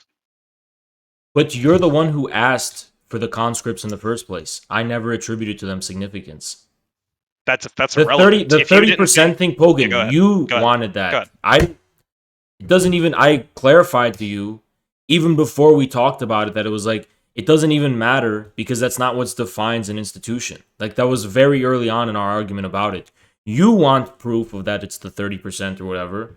So whoever listed them, list all the battalions again, and we'll just tally up their total members. Yeah, so the problem is if you thought it doesn't really matter if I asked or not, because you saying in response to that question, because I remember I asked you No, originally, it like, wasn't in response to hold that on, hold on, question. hold on, you can correct me in a second. When I asked you, like, hey, Haas, good bud, if you think they're like neo-Nazis and denazification is one of the many acceptable justifications for Russian military operations, right? What do what? You're going to point to Azov, right? I said kind of mockingly, and you said, oh, well, there's more battalions than just Azov. There's Right. 15,000 fucking total standing neo-Nazi pieces of shit. And I said, okay, cool. So let's get the evidence for that, right? That's how the conversation went down. And I'm just Okay. pointing out to you now, I'm almost Wait, done. hold I on. promise. Okay, But all but right, hold yeah, on. yeah, Then you all right, yeah. said after I said that, you said that that's not a majority. And then I said it doesn't matter if it's not a majority if it's only 10 to 15,000 because and then I made the argument in question. Okay, so So are now you you're now shifting the goalpost and you're saying, "Okay, I want the evidence actually of the amount." Right? are you conceding that the number? Well, actually, we can take a step back on that one. Are you now No. saying that the presence of neo-Nazis in the Ukrainian military is not germane to whether or not the Ukrainian military is neo-Nazi at its core, like has a fundamental neo-Nazi ideology or whatever? That's what I'm Hey, hearing. Hogan, just a question. What's Are up? you a fucking idiot? On Tuesdays, maybe? Is today Tuesday? So, look at what you just said. The presence of neo-Nazis. What constitutes that presence? Are we talking about in the leadership? Are we talking at an institutional level? Or are we talking about conscripts? Because I'm not saying that the I thought your evidence, claim was that the government was neo-Nazi. the state, yes. Yeah. So why even mention the conscripts at all? Why give me a number? I don't know. I don't know why we're talking You're just about. confused? You just randomly threw a number You at me are for the no one who particular wanted to reason. talk about the conscripts. I did mention the several other battalions whose combined total is 30% number of conscripts of the Ukrainian armed forces. Are the conscripts evidence for the government being neo-Nazi or No, not? but the battalions are. That's what I'm trying to tell you. It's not about the conscripts, And it's the about the battalions, battalions. right? Okay, and the number of total, The number you of sure? conscripts that are under the battalions relative to the Ukrainian armed forces is what's significant, not the How conscripts themselves. how many? Okay, so you're saying the battalions are the evidence for the government being neo-Nazi. So how Yeah. many? How many soldiers total are in these specifically neo-Nazi battalions, like altogether? 15,000? What Was I that the heard is 15,000 10 to figure? 15,000. So the exact thing we just went over for the last 30 minutes is relevant, then, despite what you're saying. Right? Because that's The the number I math used. is, hold on. The Dnipro, okay, finally we got it. Dnipro Battalion, Idar, Azov, Dnipro 1, Dnipro 2, and Donbass Volunteer Militias. A battalion is, that's okay. So the minimum is 7,000. And the military analysts claim that Azov has gone to a brigade of 3,000. So there's at least 10,000 actually, no, it's at least 10,000 we know of. I'm going to tell Out them of to a post standing, source. Checking fact checking. Sure, cool. Out of a standing active duty military of like 200. We're talking about the Ukrainian National Guard right now. Okay. How many which has people been conducting the majority of the operations, if not all the operations. But we within just Ukraine. wait, just 2 seconds. We just went over both the military itself, right, the 200K figure, as well as what I thought you gave as the total National Guard standing personnel, which was 50K. Is that correct? What's your point? The numbers that I've been providing you for the last 20 minutes are still completely relevant. That it's only 7.5%? The 7.5 is the Ukrainian Armed Forces collectively. It was 30 if you want to just look at the National Guard. Yeah, so what is significant about... Hello? Yeah, what is significant Hello? about nearly... Yeah, what? Sorry, I just had to knock on your door. Yeah, it's 30% just with the National Guard. That was the point. Okay, what is your point? What's the point of that, I guess? What is your point? That's still a lot. You started throwing these numbers at me, presumably as a way to further the claim that, well, Ukraine, quote unquote, was a neo-Nazi country, which by which you really meant the government is neo-Nazi, Hold on, wait. has a neo-Nazi ideology. When did I say Ukraine is a neo-Nazi country? I mean, that was the I said the inference I drew. Ukrainian state, and more specifically the deep state, is Nazified. Right. And you gave those battalions as evidence by your own admission, right? As one of the pieces of evidence for that, sure. Okay, so let's just get down to the nitty-gritty. One of the pieces of evidence you have for the Ukrainian government being Nazi is the fact that 30% of the National Guard, aka 7.5% of the total Ukrainian Armed Forces standing personnel, is Nazi sympathetic or holds Nazi ideology, according to sources that I have not been provided, including presumably the Russian government's own report. So what are we arguing about? The sources or granting that this is just true? Because if I provide you the sources, I'm sure you have an argument lined up, right? Okay, so this is a source for the list of battalions funded by Kolominsky, who's one of the Ukrainian oligarchs. Wait, but this is the same Gray Zone article you said earlier. No, it's wasn't not. Your evidence. It's literally Wikipedia. Oh, you're not. So you're not talking about the thing that based superstructure guy dude posted. It's literally something Morlock just listed on Wikipedia. Chris Morlock. And the Gray Zone, if you want to call into question the primary sources utilized by that Gray Zone article, you're more than welcome to. I don't know why you're jumping on me for things that aren't coming out of my mouth. I didn't say anything about like Gray Zone's primary sources. What I said is, look, I'll just restate the problem, okay? Okay. You are saying look at both of them. I will in a second. You are saying that the Ukrainian government is a Nazi government. One of the pieces of evidence for this claim is the presence of neo-Nazi battalions. Okay, do you want to grant me the fact and then make your argument then? I mean, I would have to look at... I know Azov is neo-Nazi. I'd have to look at the other battalions. Okay, so are you going to grant me the fact, or are we still going to... Okay, grant me the fact and then make your argument. I can grant it for the sake of argument, but even if I grant it, right, just inductively, right, because of how, like, probabilistic evidence works, how induction works, saying that it's going to be strong evidence that the government is Nazi based on the presence of neo-Nazis in 30% of the Guard and 7.5% of the Ukrainian armed forces together, on its face is just weak evidence, even if you grant that the evidence is methodologically Okay, that's what I wanted to get to. So the reason that's not true is because that assumes that there's an equal proportion of relevance in the Ukrainian armed forces in terms of defining the power of the institution and the exercise of power there's But as it happens, wait, can you say that again? That was confusing.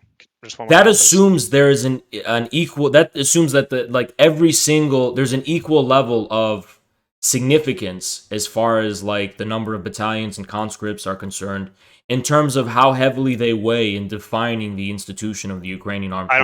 I don't know why we're talking. You said the conscripts aren't what's important. What's important are Okay, the battalions. okay, look, just focus on that 7.5%, right? Yep. That assumes, let's just do it in terms of percentages then, right? So to make it clear. I know you're a stupid person, so we're just going to make this clear. You don't need to be. That assumes Come on, we're nice. that We're assumes good buds, okay, so that is there's 7.5% and then there's 92.5%, right? Well, Yeah, in order assuming your for numbers the are right. in order for the 7.5% to not be strong evidence, every percentage of the total has to have equal representation and significance in terms of defining the institution of the Ukrainian armed forces. For example, You're confused. if Can I that stop you? Because this is a complete tangent, right? No offense. Look, the point is 7.5% of the Ukrainian armed forces being Nazi sympathetic, Mhm. right? You're trying to. Why what we're isn't missing that is good evidence? I'm explaining. What you're missing is the connective tissue here. You need to connect that to the idea that the Ukrainian government, actually more specifically the Ukrainian deep state, still, I don't even really I've been understand. trying to do that, but you cut me off. Okay, fair enough. So what's the connective tissue there? The connective tissue is the fact that 7.5% has overrepresentation in defining the institution of the Ukrainian armed forces and in terms of as measured by its activities. So now the claim is that the 7.5% is in fact, I guess, dictating the ideology for the remaining 92.5% implicitly. If we measure it based on the activity of the armed forces, yes. They are the vanguard. They are, to quote one of the president of Ukraine at the time, Poroshenko, the best of Ukraine's fighters. And he was referencing the Azov. The other battalions have also, behind Azov, been at the vanguard of operations in eastern Ukraine, which has defined the majority of the war that had been going on for 8 years against the so-called separatists in eastern Ukraine. I think you might actually be committing, I forget which one it is. It's either the composition fallacy or the opposite one. I forget the name for it. Why? But you're trying to extrapolate without real evidence, because I guess we're just talking about like implications now. You're trying to extrapolate 7.5% of the Ukrainian armed forces being, I guess, explicitly a neo-Nazi. It's self-requiring evidence that we still need to look at, into the remainder of the Ukrainian armed forces, and by extension the Ukrainian government and the quote-unquote deep state, is Nazi sympathetic as a consequence of that. No, Pogan, the problem is that you're just not a smart person. Okay? I understand. We don't know. Let's just have a blank slate, right? Tabula rasa. We don't know, first of all, how significant that 7.5% is. I am not saying they are significant ex nihilo. What do you mean scratch. You and I right now arguing. We don't know, right? Then if you don't know what the importance of that is, it makes it no. Even weaker I do evidence. know, but not within the context of the initial argument. So there's two arguments being made. So this isn't evidence for your argument then. Hogan, 7.5%. Nothing was clarified, I should say. That's what I mean to say. Nothing was said or clarified. That's what I mean we don't know. We, the audience, and you. Nothing was clarified as to the question of how significant they are. Now, if every percentage of that 100% total is equally proportionate, then you would be right. 7.5% is not strong evidence. What do you mean by proportionate? It seems like when you're saying proportionate, what you're meaning is just the influence they have on the collective ideology and belief systems of the entire the disproportionate influence they okay, well, have. that's by its very nature, unless you have evidence, which I would love to see. Okay, I have evidence like that the Azov battalion... No, listen to the thing before you assume what I'm going to say. You're saying that 7.5% has a disproportionate effect on the overall ideology, beliefs, convictions, Why am I saying that? But why am I saying that? You appeal to the... I understand you appeal to the quote you referenced earlier. No, I'm not. I'm appealing to evidence that has not been even brought up yet because you keep fucking interrupting me. I'm referring to the fact that the Azov battalion almost single-handedly recaptured cities like Mariupol throughout the duration of the Civil War. You don't know how significant these battalions are, and that's literally what I'm trying to tell you. I don't, and we don't. You just don't know how significant they are. You're assuming they're just as significant as every other sector of the Ukrainian armed forces, But they're not. The facts show that they're not. No, I didn't make that assumption. I just gave you the number. Okay, so why are you saying 7.5% is not strong evidence when you don't know whether it would be strong evidence or not? It would be strong evidence. It is strong evidence if that 7.5% was at the vanguard of their operations, then it would be good evidence. I don't know what you mean by vanguard. They were literally at the vanguard of operations in eastern Ukraine for 8 years. Well, that's just repeating your statement. What I'm saying is you're trying to make like some implicit claim here that they have like a disproportionate influence on the ideology and belief system of the rest of the military. And I'm just saying, not only has no reason been provided for that other than the quote that you referenced, I guess, even like it still doesn't show me that all I would have to demonstrate to you... Do you mind if I finish my statement, please? Go ahead, finish it. It doesn't actually demonstrate that there's any further reason to believe that the initial claim, which is that the Ukrainian deep state government is Nazi sympathetic, has been raised in probability to be true, right? You're trying to make an inductive case, and I just don't see the induction really panning out. It's not cogent. I did, Pogan, because I literally did. What do you mean? I did. I didn't hear it. Yeah, it's like only 9% of German Nazis were actively involved in the Holocaust. So does that mean Nazism? But does that mean it's not strong evidence? Well, see, the relationship between Nazism and the Holocaust. The reason that's disanalogous is because pretty much every member of the German armed forces, the Wehrmacht, the Waffen-SS, etc., right, the Schutzstaffel themselves, pretty much every element of them, as a mere condition of being sworn into the Nazi Party and then whatever military detachment they were sworn into, had to directly swear loyalty to Adolf Hitler, a guy who has explicitly said multiple times, beginning in the late 20s, that he fucking hates Jewish people, right?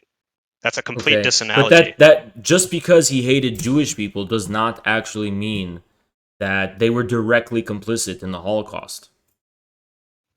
No, you're not understanding the point. The point is, merely by being like a card-carrying Nazi party member, right? You're swearing your loyalty to the guy making these statements publicly and being very, very fucking open and transparent about his ideology. You don't even understand the analogy. I'm not even stating it as an analogy. You don't understand the analogy. It's cool. Because I'm not... Calm down. It's okay. We're okay. Shh. The point is, it's completely disanalogous because... I'm going to let you finish what you were saying just to fucking prove to you you're wasting my time. So go ahead and finish your stupid fucking sentence, Bogan. I'm actually a big fan of the gain thing. That was cool in the Finish it. Finish it so you can shut your pig mouth. Go ahead. Yeah, so the point is, unless you have some secret tape recording of Zelensky saying, like, bro, Nazis are dope and shit, my man, there's no reason to think that people... One, by being in the Ukrainian armed forces, subscribe to any sort of ideology like that, simpliciter. Two, that because Azov and these other battalions are referencing are supposedly, as you claim, disproportionately influential in the ideology, that by extension, a majority or even a significant component of the Ukrainian armed forces subscribe to anything resembling a Nazi ideology. That's what we're missing. We need some cogent... Alright, you're going to shut the fuck up now or I mute you, because this has gone on too long. Hogan, my analogy was not about... I'm gonna mute him. I gotta mute this dumb fuck. You gonna shut up?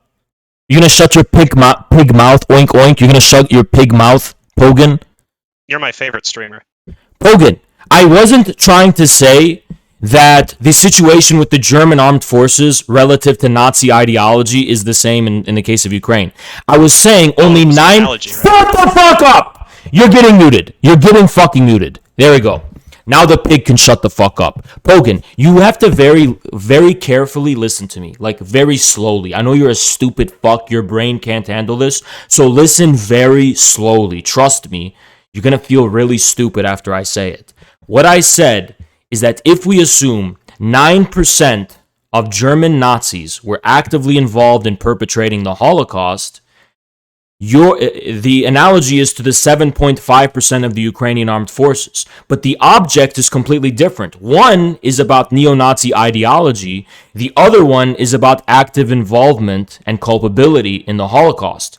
You made the assumption that what I was talking about was Nazi ideology in Germany vis neo-Nazi ideology in Ukraine. It's not what I'm talking about. I'm talking about the proportion of a total political organization or armed forces can, in terms of percentages, doesn't have to be anywhere near a majority in order for the institution as a whole to be defined by them. Those 9% of Nazis who perpetrated the Holocaust defined almost the entirety of Nazism's legacy as being responsible for the Holocaust, despite that it was only 9%. Okay? Now, analogously, not just because of them, but analogously, if 7.5% of Ukraine's armed forces are neo-Nazis, it is possible, not necessary, because that requires more explanation, but it is definitely possible that 7.5% can more than easily define the institution of the Ukrainian armed forces as having Nazi persuasions or as something that's Nazified. So that is my argument, very simply. Now you can respond to what I actually said instead of wasting my fucking time. Yeah, that doesn't follow.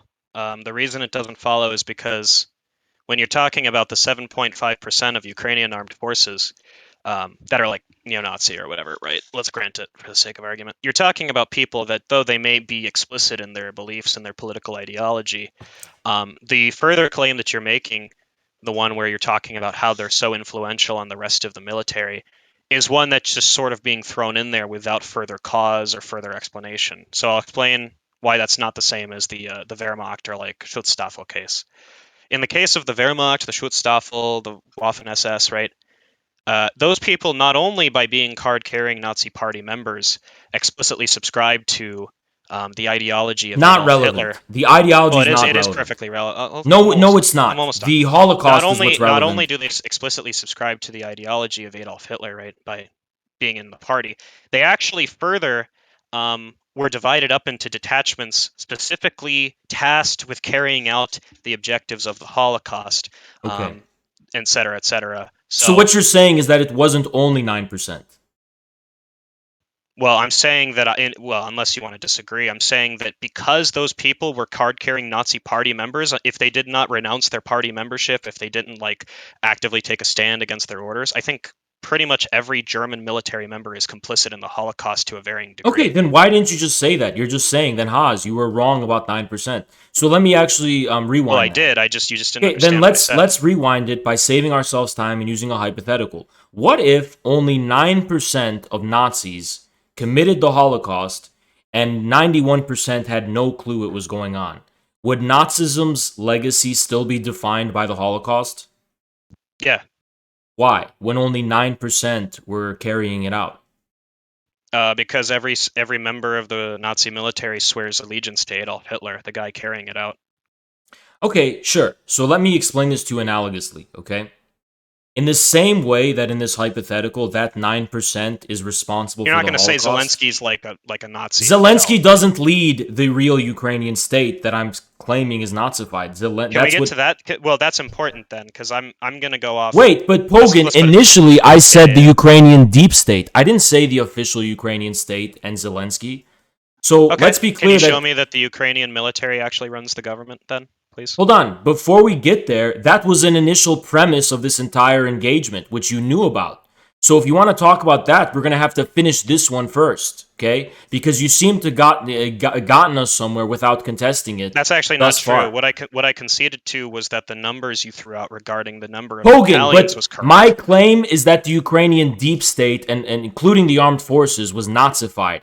Now you're talking about Zelensky, okay? So So it's not true when I said, do you think the government is Nazi? You said yes. That's not true? Because the real government of Ukraine is Nazified, the deep state. Right, so that would mean if I said government and you really meant deep state and I meant like... Which I clarified very early on, and you did not take any time to contest. Well, we can get into that, but just to clarify, that doesn't mean like I'm prima facie saying that I agree with the premise that there is a deep state and that it's run by the military. Just to clarify. But we got this far without you challenging that premise. Okay, that's because we spent. So now we're gonna get here. So Pogan, it actually doesn't matter who the real president of Ukraine is, because by analogy, these these neo-Nazi battalions are a function of the intentions of the Ukrainian state as an institution, in the same way that the Holocaust was a function of the intentions of the Nazi Party.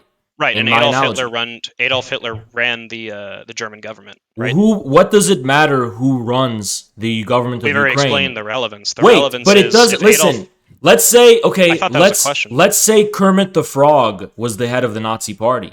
Then it doesn't make a difference as far as their culpability in the Holocaust, does it? It doesn't matter who yes, runs it does. anything. I explained why it did. The reason Why? it does, the reason it has relevance, Yeah. and a further reason for the disanalogy is, again, because merely by joining the Nazi Party, right, you are agreeing to follow the orders and you swear allegiance to Adolf Hitler. Okay, sure. So merely okay. So the by analogy, right? You're familiar with that, right? You're familiar with like how Nazis, when they joined the party, they didn't swear loyalty to like the Constitution of Germany or the it's a country or the party. people. I know what a party is, Pogan. No. It's more Yeah, than just it's a party. Why would a party swear allegiance to the Constitution when the party is not the state? You dumbass. It's a party.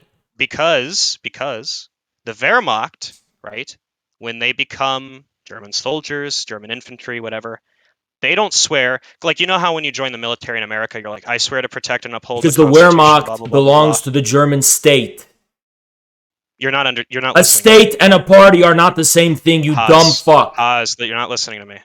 When you join the U.S. military, you go, I swear loyalty to the Constitution of the U.S. and blah, right? When you became a Wehrmacht soldier, Wehrmacht infantry, you didn't say fucking anything like that. You said, I swear loyalty to goddamn Adolf Hitler. And that's was the point. Because Chancellor Adolf Hitler of Germany. Hold on, almost done. Adolf Hitler's on stage for years prior to this saying the Jews are the problem. You swear loyalty to the Chancellor of the German state. Are you saying that German infantry soldiers did not swear loyalty directly to Hitler? Yes, because he was the Chancellor. You are historically incorrect about because he was the Chancellor of the German state. You are historically incorrect. What am I incorrect about? They did, in fact, swear loyalty. I didn't deny that, Pogan. I said it's because he's the Chancellor of the German state. Get this shit out of your fucking ears and stop wasting our time, you dumb fucking pig. So you agree they swore loyalty to Hitler, then? Yes, who was the Chancellor of the German state.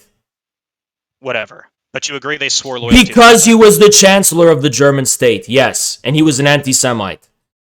Yeah, and you think, like, German and yeah, we know he's an anti-Semite. You don't have to say things we all know. But the thing is, Pogan, the relevant point is that in this hypothetical, you just agreed that if only 9% of the members of the Nazi Party committed the Holocaust, right, and 91% did not, that doesn't change the Nazi Party's culpability in the Holocaust. No. You're still missing the point. The reason why we would think the culpability thing is different there is because in the case of the Wehrmacht, right, you just agreed, yeah, they do swear loyalty. Shut the fuck up about the Wehrmacht. Okay, I have to do like a from scratch thing because you're just confused at this point.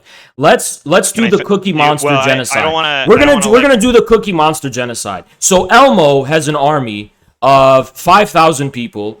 Or he has a party of 5,000 people, and there's a whole specimen of Cookie Monsters, right? So Elmo has only 2% of Elmo's army or his party is directly culpable, receiving orders from Elmo, right? Directly culpable in the genocide of Cookie Monsters, okay? That still means Elmo, as in his party as an institution, is responsible for the Cookie Monster genocide, even if only 2% of people are perpetrating it. Yeah, because it expresses the intention of the institution. Okay, it's that simple.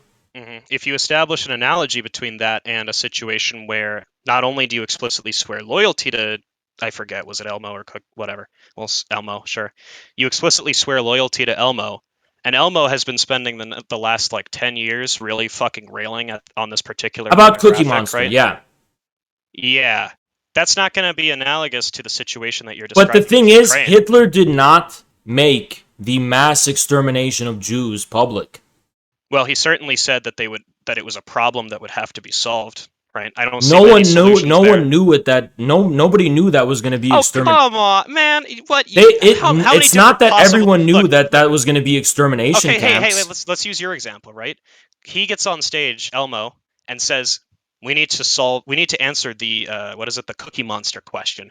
How many different fucking things could he possibly fucking mean? There's One like of three. the plans was the deportation of Jewish people to Madagascar. Which is still so there's bad. Which is still right. bad. Okay, sure, but it's not Right. relevant. It doesn't matter if it's good or bad. It's not relevant to the point. Use logic. No, but it does. But it does. Why? Right? The point. Well, because you just agreed that's like a reasonable. Because deportation to Madagascar is not the same thing as extermination camps. That's why it doesn't matter. Well, I agree with you there. But They're both bad, sure, but they're not the same thing. Just relax for a second.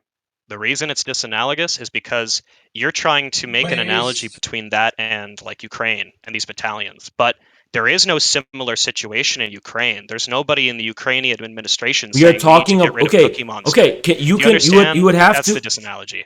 I'm not saying there's a Holocaust going on in Ukraine right now. What I'm trying to tell you're getting very close to implying it. No offense. Oh my god, you are genuinely a stupid fuck. You're just like not smart. You're just not intelligent. I'm sorry, you would fail out of law school. You would never even pass the LSAT. Pogan, what I'm trying to say, I'm a PhD physicist. It doesn't matter. You're a dumb fuck. You would never be allowed in law school. Pogan, what we're talking about is not whether there's directly a Holocaust going on in Ukraine. We're talking very abstractly about whether the numbers of an organization or an institution can define its intentions. If 7.5% are neo-Nazis, what you have to prove is that their neo-Nazi character is merely incidental and that the institution is deploying them for ends that are not themselves defined by the neo-Nazi ideology. No. The point is, you were trying to establish an analogy between Ukraine as it exists today with all these battalions and Nazi. No, I gave up on the Nazi thing because I know you're a dumb, stupid fuck with shit in your ears. So I gave up on the Nazi analogy and I made up my own Elmo Cookie Monster thing. Okay, so you agree that the Nazi thing is disanalogous, right? No, it is analogous, but you can't understand the analogy, so I tried to simplify the analogy for you. Why is my objection to the analogy wrong? Because you are making it seem like I am claiming the analogy is along the lines of their actions being the same thing, rather than the question. I didn't say that. Yes, you did. You said, well, there's no genocide going, or there's no Holocaust going on in Ukraine right now. That wasn't the reason I cited for the disanalogy. You cited the disanalogy because Hitler was known to be an anti-Semite, and everyone in the armed forces had to swear allegiance to him. The disanalogy is that when they became Wehrmacht or whatever. Okay, can you look on my stream, because I'm gonna just Microsoft Paint this for you because you're a stupid fuck. Like, you need visual learning, so let's just do visual learning, right? Problem is open the stream. We'll do visual learning. Okay. I'm on an Etch-a-Sketch. I can't. There is no stream. Do visual learning. Okay. So we're gonna do this very simply, right? I just want you to understand. Hitler. We're gonna do this very simply. So here we have. All right. We have Hitler. Hitler's open anti-Semitism, right? Hitler's open anti-Semitism. All army you understand? I'm not shut up. Allegiance to him. Okay. All army swearing allegiance to him. Okay, this is how the analogy is, based on each layer. Okay, all army swearing allegiance to him, and then a proportion committing the crime, genocide. Right. Okay, so 1, 2, and 3. Right. Let's label them for you. You understand? I'm not looking at this. Well, you can look at it. There's no excuse for you not to. I can't. You literally can. I have an Etch-a-Sketch. Okay, someone take a screenshot of it when I'm done and post it in the Discord so he can see it. Thank you. You have such good fans. Thank you. So 1, 2, and 3, right? Then we're gonna do this. We're gonna do this one, right? I don't know. Ukrainian government, ideology irrelevant. Just so I know, Haas, what's your bedtime, roughly? No, I'm explaining this to you. Irrelevant. That wasn't my question. It's 11 p.m. on the East Coast, man. Irrelevant. Ukrainian armed forces answering to state. Let's just say Ukrainian state, so we're less ambiguous. Answering to state orders to a my mom's proportion. If this runs over a proportion being. I'm just telling you now. A significant proportion being neo-Nazi. So as you can see, we have these labeled 1, 2, and 3, right? So 1 here is 1. So A significant proportion being neo-Nazi is analogous to the proportion committing the Holocaust. Okay, and the reason it's analogous is not because Did you get a new haircut? the reason the reason they're analogous. Pause for a second. I got him. Sorry, go ahead. Continue, please. So do you concede the debate? What? No. So have you lost? Are you unable to comprehend what I'm trying to say? Well, they just posted it for me, so let me read. Just Hitler's open anti-Semitism, swearing allegiance, fucking proportion committing the crime. Ukrainian state, Ukrainian armed forces answering to state orders, significant proportion being neo-Nazi. Wait a second. Why is the official ideology of the Ukrainian state irrelevant? Because you cannot extrapolate from Hitler's open anti-Semitism a necessary conclusion, at least at the time, as far as the soldiers in that army knew of the extermination. If the analogy, I didn't say. If genocide. The hypothetical is true, I merely said that he was like explicitly anti-Jew and had expressed that he wanted to solve. Pogan, let me explain something to you. Now, it used to be very common. I'm gonna explain something to you. It's not gonna sound relevant at first, but you're gonna see why it is. Okay. In old Europe, anti-Semitism was very common. You understand though that is. Shut the fuck up and let me finish this. Hey, I'm just saying. I'll mute the pig. I'll mute the pig. Oink, oink, oink, oink, oink. You're muted. Okay? Anti-Semitism used to be very, very prominent in Europe. The reason it stopped being as open or prominent as it used to be is because of the Holocaust. Which means in no way was Hitler's open anti-Semitism or ideology enough to know he was going to commit the Holocaust. It was a huge shock and surprise to the entire world, which changed the nature of how anti-Semitism was received forever. Okay? That's what I'm trying to say. Am I unmuted? Hello? Yeah, you're unmuted now. Sick. So the point of me bringing that up when you expressed the analogy initially, just to correct the record because you strawmanned me, is to point out that there's a significant difference between 7.5% of a standing military engaging in neo-Nazism explicitly and therefore somehow magically, esoterically having an influence on the rest of the standing military. I can describe... Just let me finish. Come on, you've been talking all night.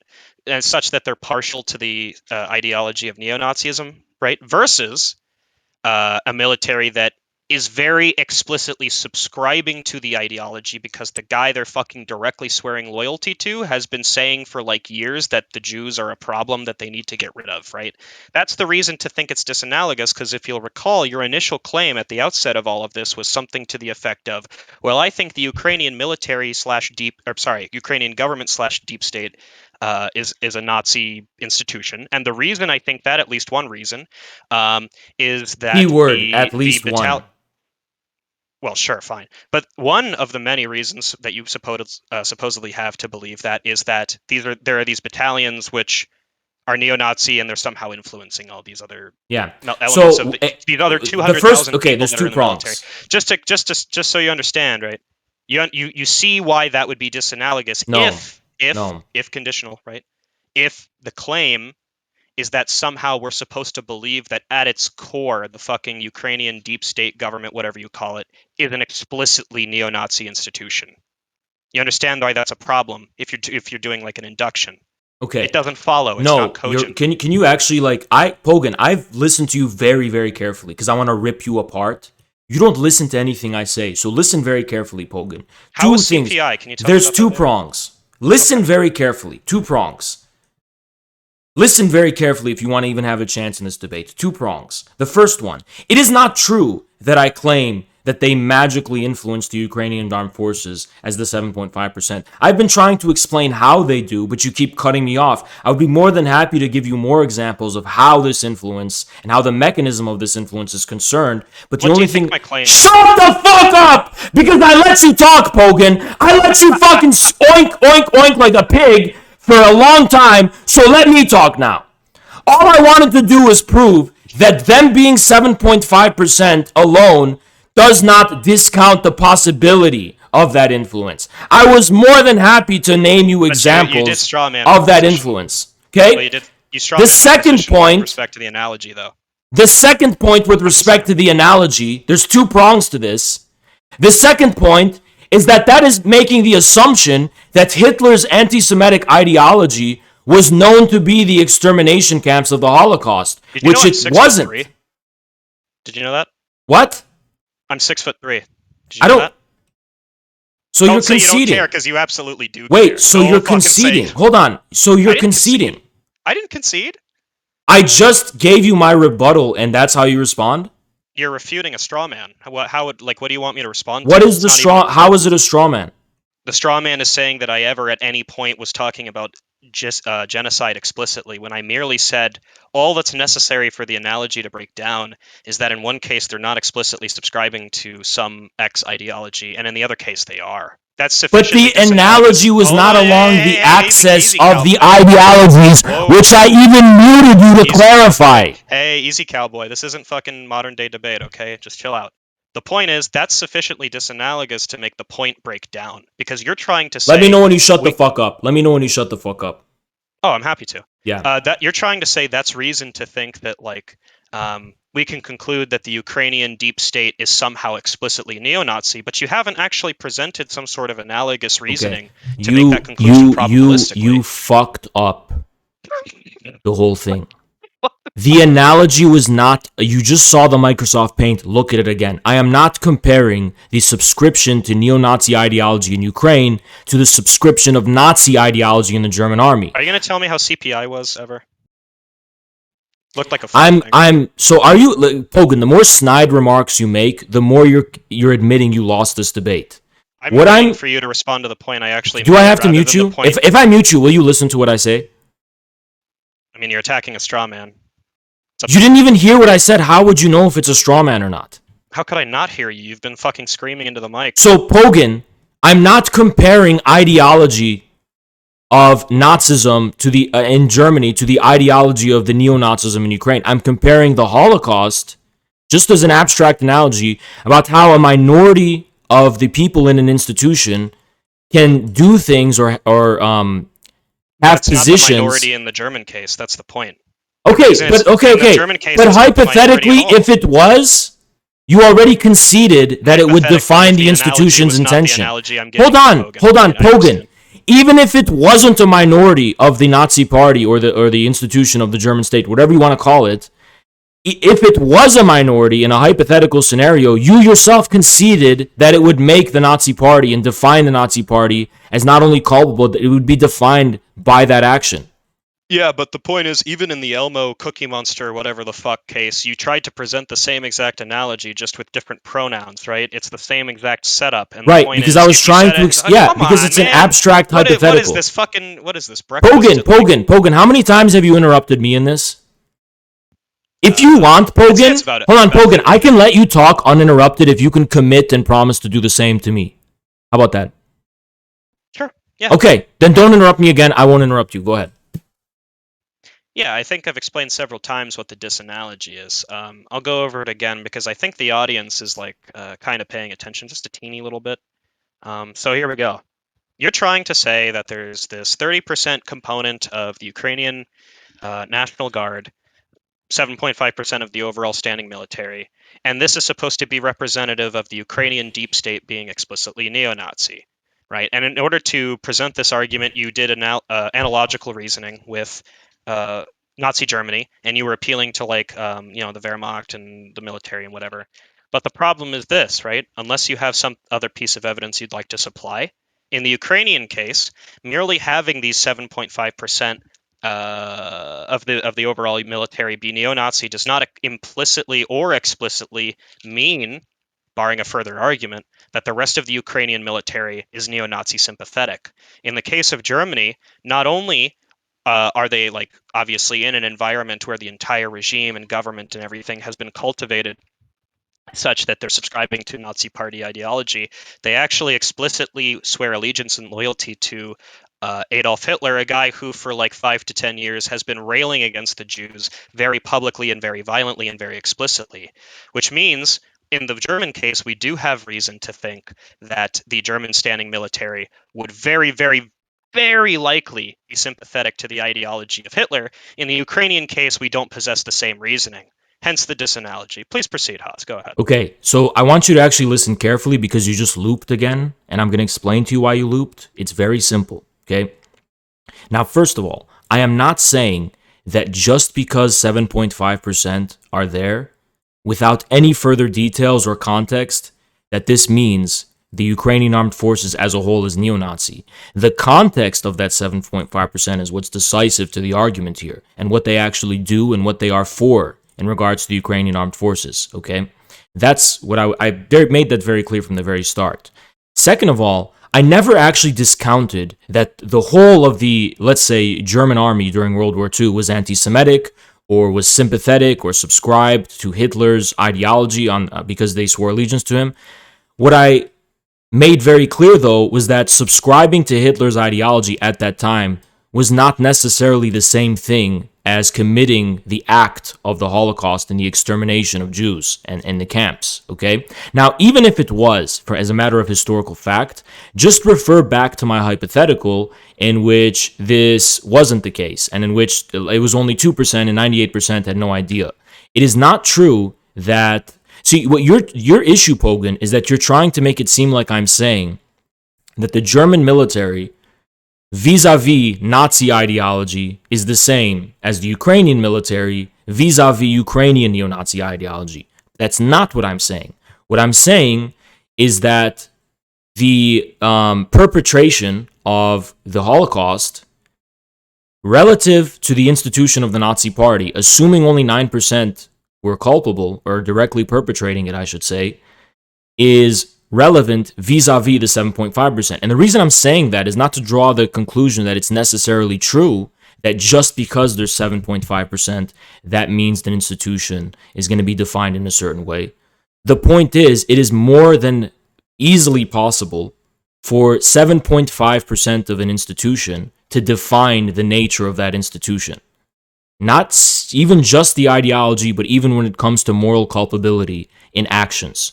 Your inability to hear this argument probably reflects the fact, and you have to focus really hard here, Pogan, you are genuinely a stupid person. You are not a smart person. Simple as that. Are you done? Yeah. Yeah, so I never, you strawmanned me again in that rebuttal. I never said it was like the Holocaust in terms of extermination, right? I merely said that all that would be necessary for some member of the German military to come to the conclusions that I'm referring to. What conclusions? And why are they relevant? Wait, I thought we weren't interrupting each other. Is to just come to it's just like pay attention to any one of his public speeches that even remotely mentioned the Jews for over the course of like 5 years, right? They agreed with his ideology and the party line, at least on some level. You could infer that merely by agreeing to be a part of the party, because as you and I agreed, they swear loyalty to Hitler, who was the chancellor, right? And he's not very quiet about what he believes with respect to the Jews.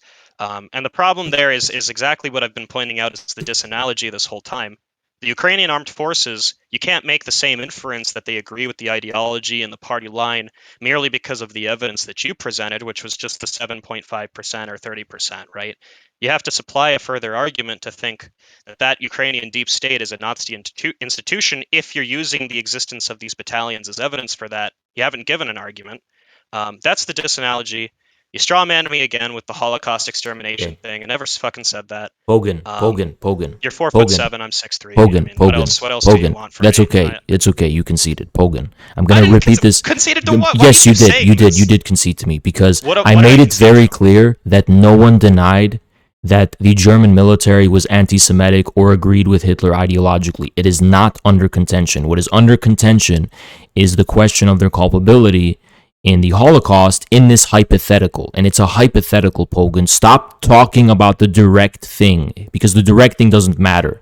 Just imagine, don't mention the Germany again because you're confused about it. Talk about my Elmo and Cookie Monster analogy. It is not relevant what their ideology was in this case, because the object of relevance here is about the Holocaust, not the ideology. We all agree that they were all anti-Semitic and they agreed with Hitler's views about Jews and all that kind of stuff. That is not a one-to-one. That doesn't allow us to draw the conclusion that they directly perpetrated the Holocaust, and that is it's simple as that. Do you agree that saying that I think like standing members of the German military is subscribing to the Holocaust in terms of extermination? Like, yeah, like you agree I never said that, right?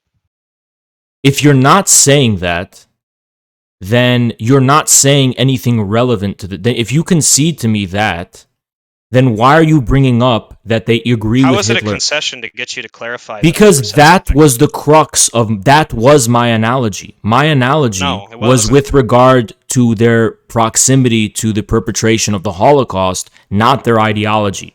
No. The conversation went, hey, I don't think there's reason to think the Ukrainian deep state is Nazi based on, like Nazi sympathetic or a Nazi institution based on this evidence, right? And then we cited the numbers: the 30% National Guard, the 7.5%. And then at that point, you threw out the analogy with Germany. You're like, oh, okay, Pogan. So you think, oh, you don't think like the German military was like Nazi sympathetic just because 9% actively No, participated in the no. Holocaust? I And didn't that's say when I Nazis. I explained, did not say Nazi sympathetic. What I said was you their know what I mean, culpability. though. Don't No, don't be so no, hard I on Nazis. don't, because I did not say whether they were sympathetic to Nazi views. I said whether they were directly culpable, whether more specifically the Nazi party is defined by the Holocaust. Yeah, and I never said that just So it's by about being a member. institutions But and that's the straw. people. Wait. That's the straw man. I never said merely by being in the German military that I think like every single fucking person was signing up to participate I'm in the glad you Holocaust. That's don't think stupid. that. I'm glad you don't think that, but you've just conceded You to me said I the. did. Hold on.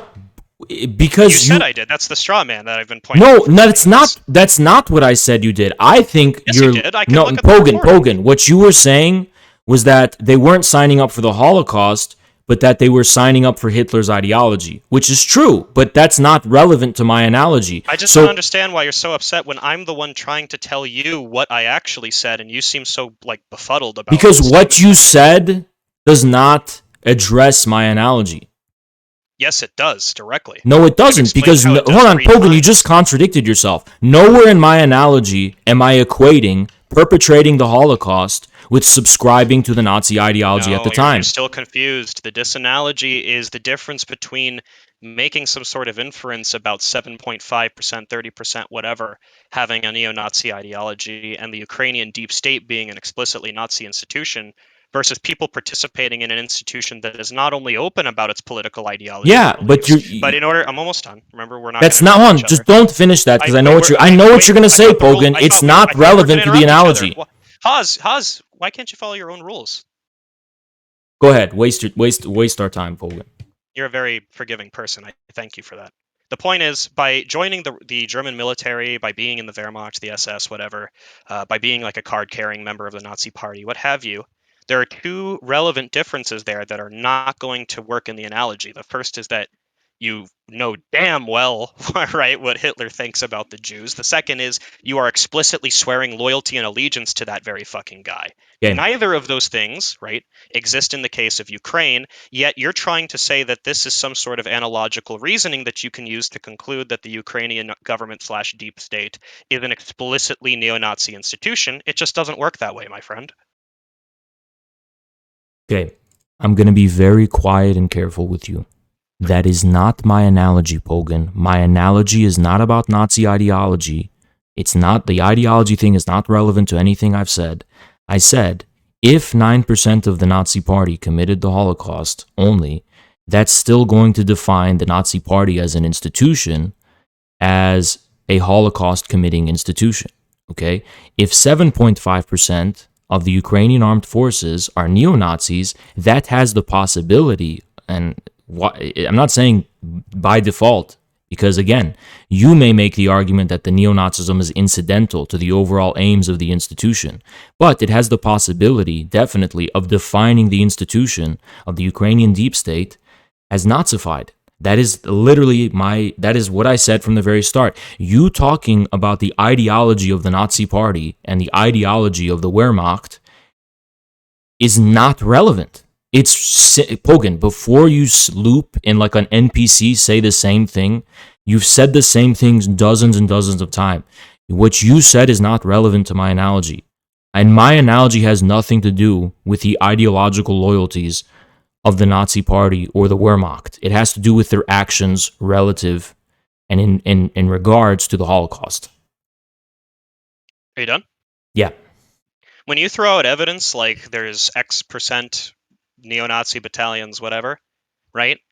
When the original claim is something like Ukraine's government deep state is explicitly neo-Nazi, what you're saying, you're performing an induction, right? I'll walk you through this. You're saying that raises the probability of your initial claim being true, right? You're supplying it as evidence, and yet with now added when context. I thought we weren't interrupt. Why? Because you're wasting We're friends time. here. Only We're with fri- no, added I'm not. context. Wait, just please. I beg of you, Sultan Haz the Cruel, please allow me to finish my claim. Thank you. Now you're merely saying, though, that it's possible when you appeal to the battalions that the Ukrainian deep state is like neo-Nazi, right? So you're actually walking back the initial claim because you're no longer performing an induction at all. You're merely saying you're invoking some sort of weird possibility. So Okay, just for clarity, are you saying it is evidence for Ukraine being deep state neo-Nazi, or it's not evidence? with added context, it is evidence. In a vacuum, it is not evidence, but we're not operating in a vacuum. Just to clarify, the thing we've been talking about for like an hour is not evidence unless you supply other evidence.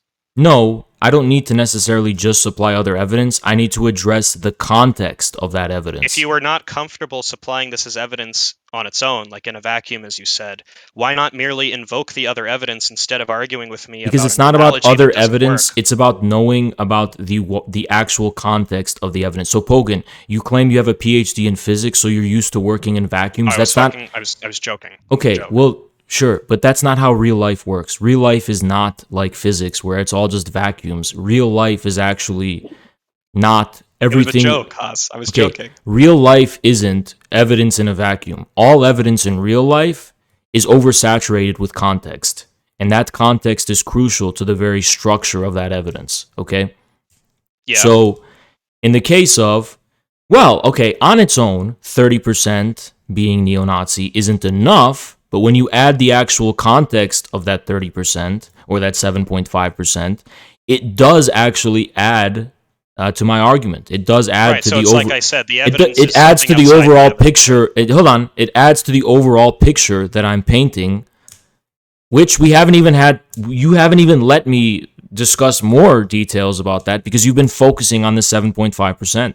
Well, it's because I was correcting strawmans and pointing. No, you weren't, because you were saying the 7.5% is not strong evidence. Well, how do you know it's not? When you supplied an analogical argument, I broke down that argument. Now Wait, you didn't. Hold on, Pogan. You broke down nothing. You broke down nothing because I proved to you either you never comprehended the analogy or you were just wrong about it. Sorry. You broke down nothing, Pogan. I was having a moment because my favorite streamer was yelling at me. The point is, if you spent so much time trying to supply an analogical argument for this piece of evidence, only to then come to me and say, actually, in order for it to be effective evidence, it requires further evidence, which is what you really mean by context. It's not what I mean by context. Exactly. Come on, don't fuck with me. Other evidence is like factually verified, discrete datum. What does that matter? Context relates to the actual structure of evidence. Now, you don't know the distinction of those things because you're either not a knowledgeable person or you're too much of a fucking idiot to put together what that could possibly mean. Do you think Dunbar's number is a defeater for communism, then, by the same token? I don't know what that is. Really? You don't think, like, the presence of Russian sympathetic or Soviet sympathetic people in Donbass or whatever can work in the same exact way that you're appealing to with respect to these Ukrainian neo-Nazis, the presence of ideologies that justify some sort of Russian invasion? Am I denying that the people in Donbass are overwhelmingly sympathetic to Soviet ideology and communism? Because I'm not. I didn't ask if you were denying it. I'm saying, do you think the same sort of reasoning could be applied? Yeah, why not? Oh, okay. So then it's just wait, what form of reasoning?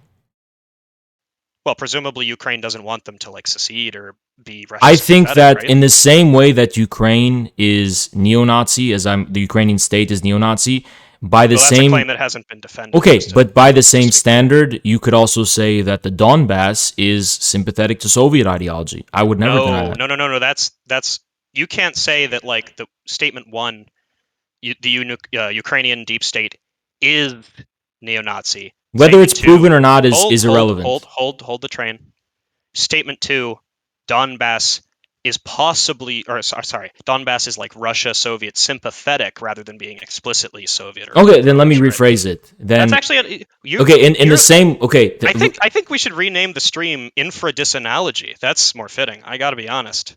Sultan, I can't think of a joke there. You are such a fucking idiot. It's baffling. Let me rephrase it then. In the same way that the Ukrainian state is Nazi sympathetic, the Donbass is Soviet ideology sympathetic. Or let me rephrase. Trotsky predicted the extermination. Hold on.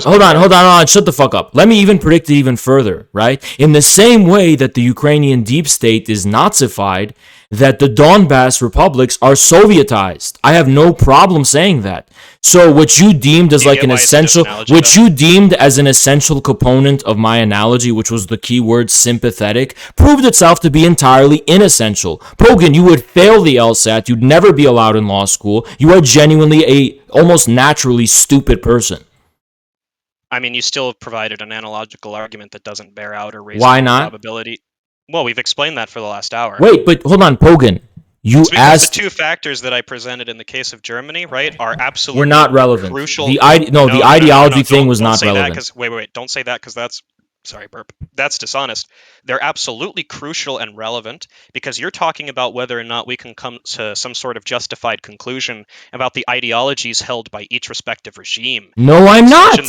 I am not talking about... And by extension, the people that serve in the I am talking about the Nazi Party's culpability in the Holocaust, not its ideology. No, what you said was, if you think that 7.5% of the Ukrainian armed forces being explicitly neo-Nazi is not reason to conclude that the Ukrainian deep state is a Nazi institution, right? What do you think about? And that's when you threw the Nazi Germany card out. Pogan, the thing is that's not what I said. Exactly. Pogan, well, sure, the record supports me, though. I understand, it's okay, we all take our own time. Pogan, the only thing that saves you on Twitch is I'm not allowed to say slurs. So understand that, okay? Whoa! Yeah. I'm talking about, like, the R word. Yeah, okay. like the R word, whatever. Hey, Pogan, that's okay. Jesus Christ, Pogan, dude. that's okay. I can't call you the R word. That's okay. Listen, Pogan. Wow. Pogan, let me tell you something. I don't think you're my favorite streamer anymore. I don't care. Pogan, let me tell you something, okay? What I said initially is that just because there's 7.5% doesn't mean it can't be strong evidence. It depends on it depends on the structure of that evidence. Timer. It depends on the structure of that evidence. Just because it's 7.5% doesn't mean it's not strong evidence, because the 9% in the Nazi Party, in a or Elmo's army, let's say, that was decisive in exterminating Cookie Monster or whatever, or I don't know, what's another character? Big Birds or whatever, right? That in no way... Did you actually watch Sesame Street? It seems like you're just a LARPer. That in no way does that discount the strength of that evidence. It depends on what that 7.5% is doing. You can't say it's not strong evidence unless you know the context in which that evidence is being presented. No. The reason we'll go over it again. I understand people work on things at their talk again about the Nazi ideology. Please go ahead. Well, the reason to think it's disanalogous... Jesus, I'm tired. The reason to think it's disanalogous, once again, is because there's two crucial factors that are being added in the case of Germany that are not present in the case of Ukraine, such that they would dramatically influence the probability of the conclusion. Then forget about Germany and use my Sesame Street example. So you agree it's disanalogous. Thank you, Haas. No, it's not disanalogous because the essential... Pogan, it may as well be a hypothetical because the essential component of my analogy has nothing to do with the historical... They say you can't concede. I appreciate the Pogan. It's not disanalogous because the essential components of the analogy can be distilled into an abstract hypothetical. You're arguing for a negative, right? You can't prove the Ukrainian government isn't Nazi sympathetic, so gotcha, Pogan, right? No, I'm not. I would really... I would more than be happy to move on to illustrate more evidence in the direction of the government being Nazified. Exactly what you're doing, buddy. Haas? Come on, look. Let's. No, I'm not, Pogan. I'm opening. Listen, Pogan. You're saying 7.5% is not strong evidence. I'm saying it is strong evidence when you actually. What are the reasons I don't think it's strong evidence? Can you repeat them to me? Because you're trying to put the numbers in a vacuum. Nope, wrong. Why isn't it strong evidence? You haven't been tracking anything. So why isn't it strong evidence? Because the two crucial factors that would dramatically raise the probability of the conclusion being true, you cannot substantiate in the case of Ukraine. What are the two necessary factors? We've gone over that about 9 times. Wait, so you're trying to make like a necessary analogy in which it would have to be the same what's as... a necessary analogy when we're talking about probability? Because what you're trying to say now is you're trying to say unless the German armed forces bear the same relationship to the Ukrainian deep state officially, which is obviously impossible because the deep state is not official, to the German armed forces in regards to the Nazi Party or Hitler himself. This isn't correct either. So those two factors are what? Swearing allegiance to the ideology? And what else? Listen. They're factors that you presented in an analogical argument to substantiate. What are the factors I presented? Exactly. We've been over that. They're the two I'm referencing. The only factors I presented that were essentialized in my analogy were this. A minority of the Nazi Party, whether it's true or not... What do you mean by essentialized? Like, it's literally this simple. A minority of an institution can easily define the character of that institution. Huh? That has nothing to do with the analogy, though. Why? The analogy was that, well, because you were trying to say... Because, okay, if a minority of Nazis... I guess he doesn't want an answer to the question. If a minority of Nazis commit the Holocaust, that is more than easily enough for that minority to define the institution of the Nazi Party. No. That has nothing to do with it. But that's what I said. But that's what I said initially. I understand you're getting scared and you're like realizing... But that's what I said initially, Bogan. Who's scared of what? That's what I said initially. Sleep. It's okay. Listen. The point is, you presented an analogical argument, right? An analogical argument is designed to increase the probability of a conclusion being true. Why? Because there's analogical properties such that if you think something's true in one case, you would have to say it's true in the other case, or at least be compelled to say it's true. Except the problem what did I say exactly? We're getting there. Trust me. And provide evidence of what I said. Please put it in fact-checking. No. Get a clip of exactly what I said and put it in fact-checking. Just settle down. Get the clip so we can look at the evidence of what I said. You said in the case of Ukraine, there's these 7.5% whatever battalions that are neo-Nazi. Therefore, it increases the probability of the Ukrainian deep state. The Ukrainian deep state being neo-Nazi, and you analogized this to the Germany example, where there's people joining the German military, and even though it's a minority of people involved in like the Holocaust or what have you, right? You can still conclude that the government is sympathetic to that agenda or the party ideology. Or whatever. I'm denying I'm denying that I said that. Well, I mean, that's just... I don't know what to say to that. That's because you omitted something, Bogan. What actually happened was, first, I pointed out the overrepresentation of neo-Nazi battalions in the Ukrainian National Guard, okay? Then you said, well, that's only 7.5% of the total, so that's not strong evidence. And I said... No, incorrect. No! That's not all I said. That's what else did you say? When I said that it was merely 7.5% and I added the strong... it's not strong evidence statement, I gave a reason to think it's not strong evidence, right? What was your reason? It's not merely the number, it's the number coupled with the fact that, and this is where we've gotten into trouble. No, my analogy didn't start. Don't mention the analogy. Don't get emotional. Just listen, right? Try to listen for once. The point guys, hold on. Let me guys, this is what happens when I don't yell. Help me, this is what happens when I don't yell over these fucking soy boy pieces of shit cucks, is that they constantly fucking gesture around and they do this fucking bullshit. Bogan, finish what you were going to say. No, Chad. Okay, sure, thank you. Anyway, point is, I didn't merely say it was the number that made it weak evidence. I said it was the number coupled with the fact that you're trying to make a claim like that in induction without the connective tissue such that the number has any bearing on the probability of the deep state, Ukrainian deep state being neo-Nazi. And then, remember, let's keep track here. Remember, you then presented the analogical argument with Germany, and I said, well, Haas, that's disanalogous, X, Y, Z reasons. And then you lost. That would be nice if it was true, but it's not. Because what actually happened was that... We can just look back in the recording. Okay, we can look back. When you asked me for connective tissue, I didn't respond with the analogy. I responded by actually giving you connective tissue about the overall... I talked about Mariupol in 2015. I gave you plenty of connective tissue at the time, which you just completely ignored. And then I said, Bogan, there's nothing... It's more than possible for 7.5% to be able to define an institution. Just look at the case... Possible or probable? Which is it?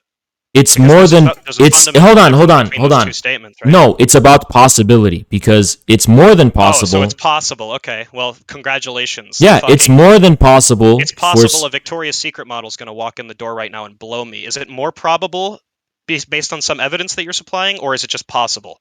Okay, let's. You're claiming it's improbable, right? Or whatever you said that that's 7.5%. That's a You strong said one, the too. 7 I didn't point. make- Hold on, no, no, Pogan. listen. Pogan, Let's what you get the said record is the straight. 7.5% is not strong James. evidence.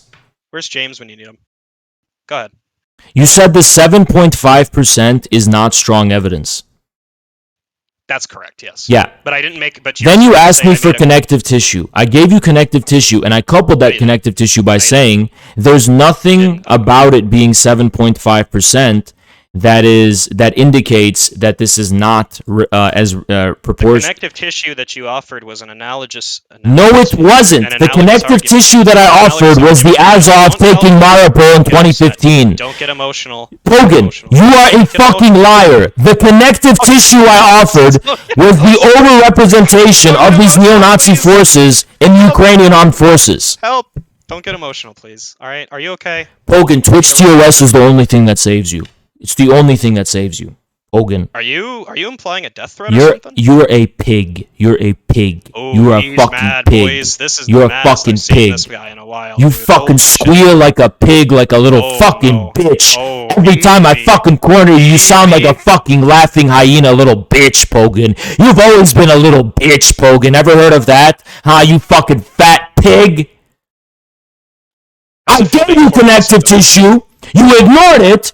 I supplemented the connective tissue, giving you an example of how a minority can drastically define an organization. Just because it's 7.5% doesn't mean it can't be strong evidence. You just need to contextualize the evidence. That's what I fucking said. You haven't addressed a single one point of my fucking argument. Not once have we made any fucking progress because you're too stupid to fucking understand what I'm even saying.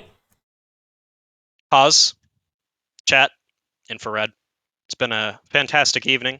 Manhood conceded. Get the fuck out of here, bitch. I'm not conceding. You are conceding. Statement, though. Fuck out of here. You're not getting a closing statement, bitch. Get the fuck out of here. 4'7". Get the fuck out of here with your fucking 4'7". pigtail. Your squeal more oink oink with your pigtail between your fucking legs. Go ahead and run away, little bitch. I'm still in the VC, though. Okay, so are you not leaving then? I have work at 8:30 a.m. I don't give a fuck. Okay. Yeah, I'll get fired for you, Haas. You're my favorite streamer. Yeah, Got it. go ahead. You fucking pussy. Can I make a statement or not? Are you gonna let me? No, make a you statement? can't make a closing statement. You either debate Very me or you intellectually don't. honest. Debate me or run away, you little bitch. I am debating you. No, you're not. You're running away. My position. You're running away. I was gonna summarize my position. You have no Are position. you not okay with that? What's my position? Oh, awesome. Okay, what's my position, Haas? Tell me. Go ahead. Your position is that you're unable to understand any of the arguments I've actually forwarded throughout this entire debate. You think that's my position? That's what you have. That is objectively your position. Do you It's think just people outside of your chat take you to be a serious person? I actually don't give a fuck. I can tell. Yeah. Can tell. Most people have at least some degree of dignity. If you measure this mathematically, I won. Any formal standard of victory in terms of measuring our debates with regard to logic, I won. Fuck, dude. All right, take it easy, AK-47. Have a good evening. I'll Fat talk fuck. To you later. Okay, you fat, ugly fucking pig fuck. You fucking fat fucking pig. Oink oink more, Pogan. Fat fuck. Ugly fat pig fuck.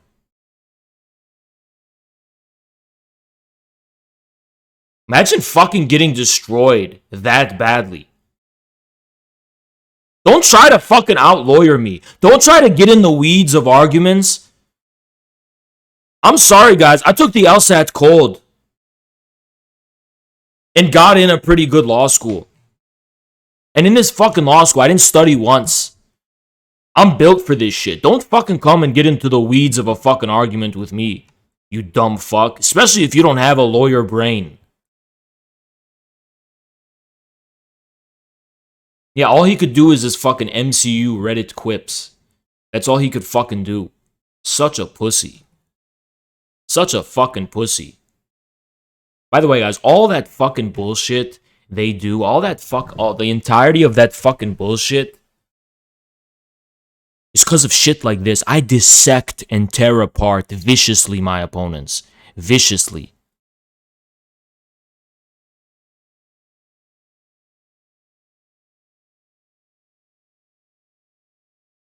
All they can do is cope and lie. All they fucking have is they're lying and coping. That's it.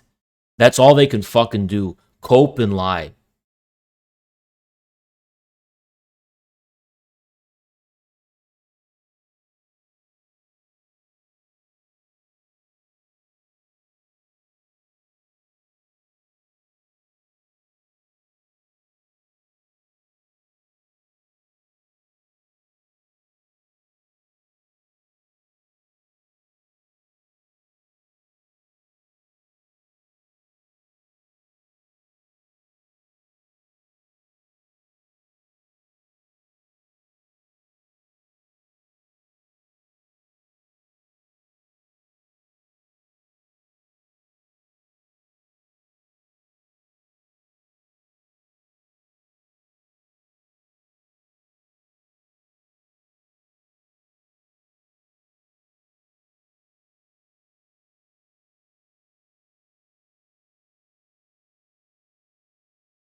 Back to the fucking meat and potatoes, right? Back to the fucking meat and potatoes. Where we fucking belong.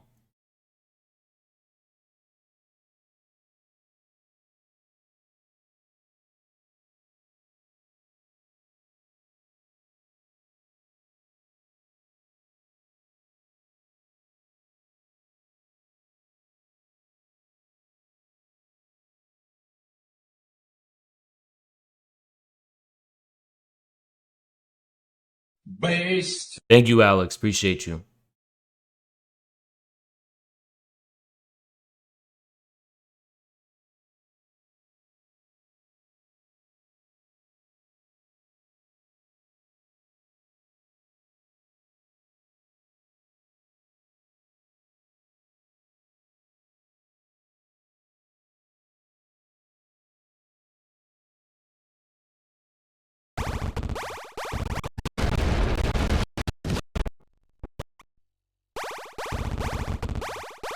Hux made such a beautiful based fucking video. This is what fucking happened. So fucking based. Someone give Hux hero. Oh, she already has hero.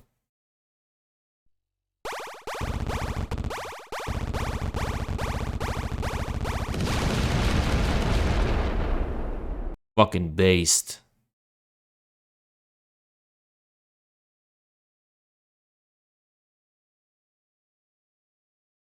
Oh, Max said made it. Thank you, Max. Appreciate you. Appreciate you so much.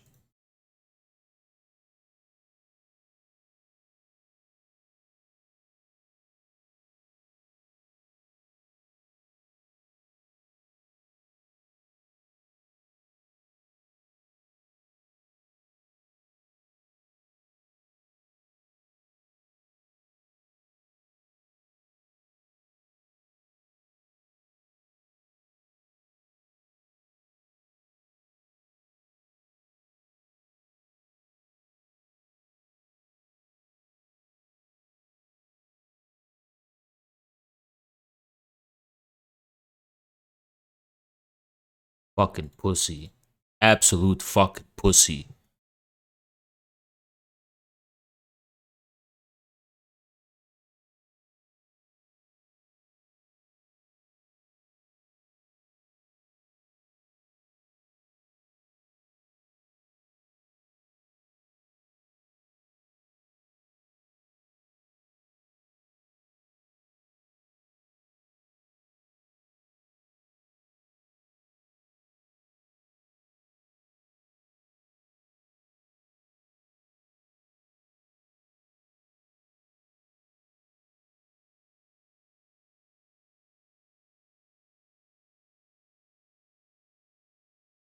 I'm not.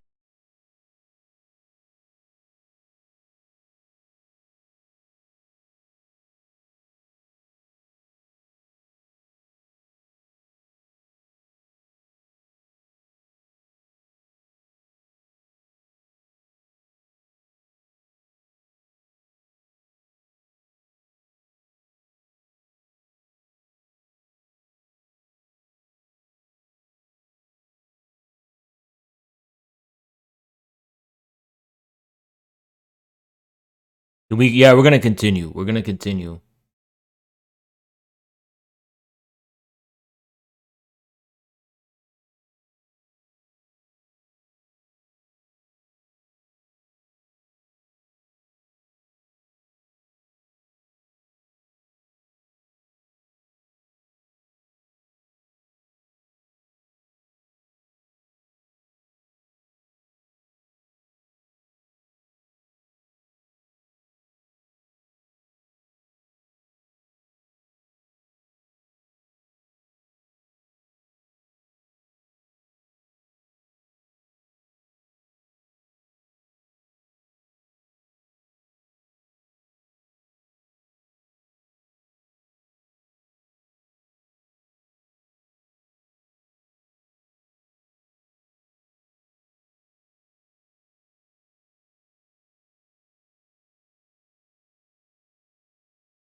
Thank you, Left is Best. Appreciate you.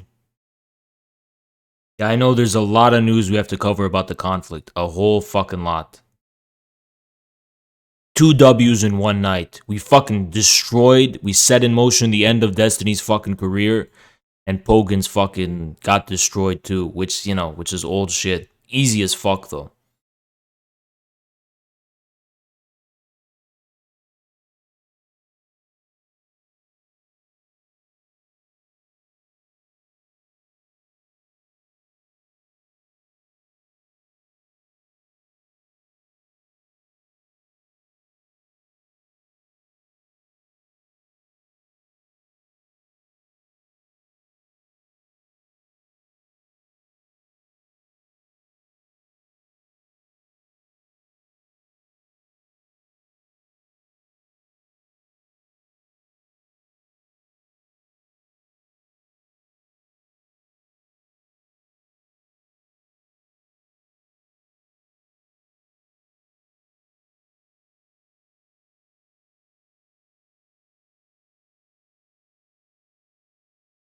Now, their latest cope, guys, is they're saying I faked and staged the whole thing with Destiny. They're saying I staged all of it. They're saying I staged all of it. Why don't we ask Destiny directly, that fucking pussy, huh? Why don't we ask that pussy directly if I staged all of it? Who forced him to fucking promote that guy and retweet him, huh? Yeah, Destiny's a little bitch.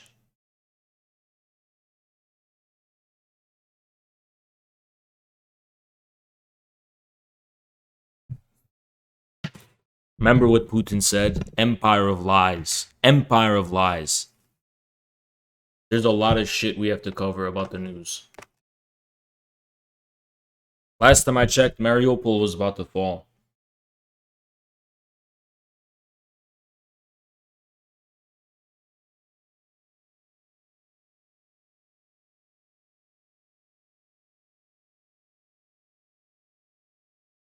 I know, I saw that stuff. Give me a sec.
I can't believe they had to like invent a conspiracy theory. They're literally losing their fucking mind. It's literally psychosis. It's literally fucking psychosis.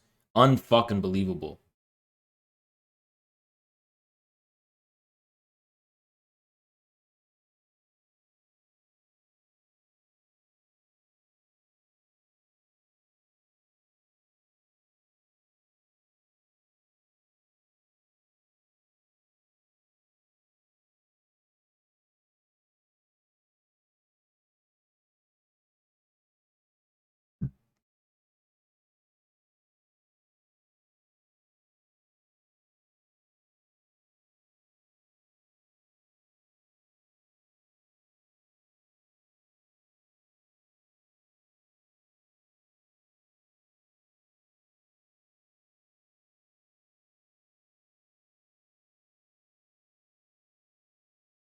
Plus, if it was me, why would it make up all this shit about like calling the cops and all this fucking dumbass shit? Why would they make that up? It's just there's so much shit that just doesn't even make it fucking possible.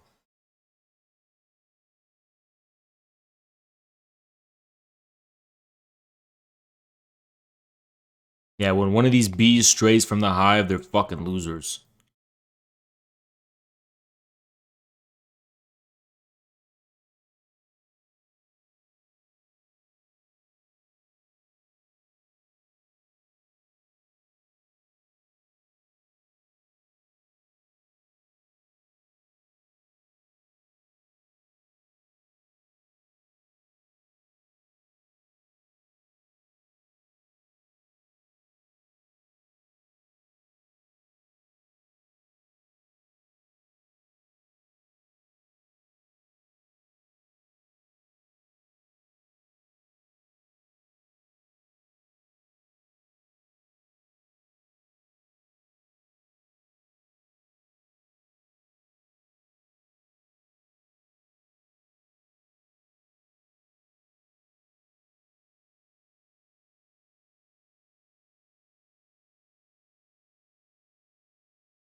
Yeah, we're gonna cover it in a sec. Give me one fucking second.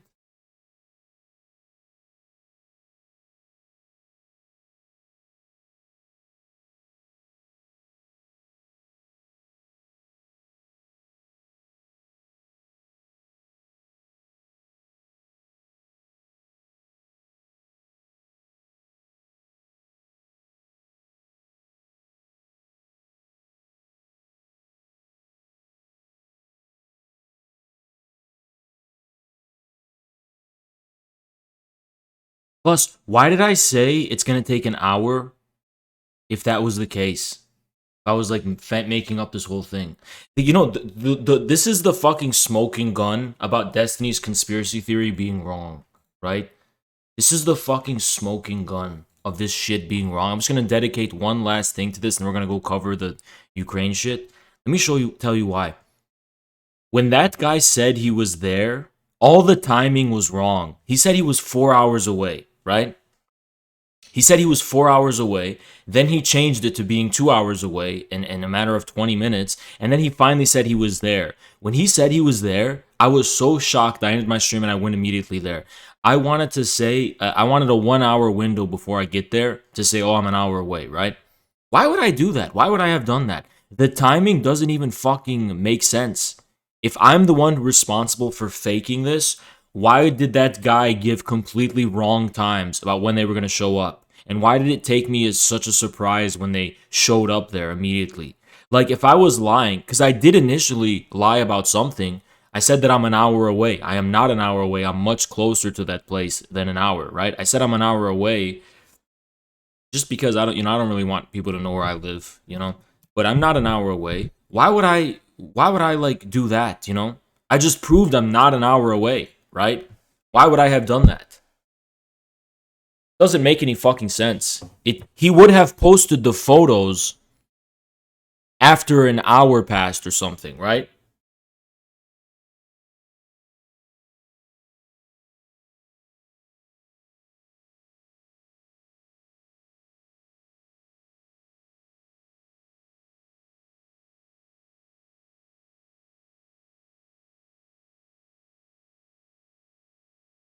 It's just crazy. Like it's over now. It's over. It's fucking over. It's literally all over.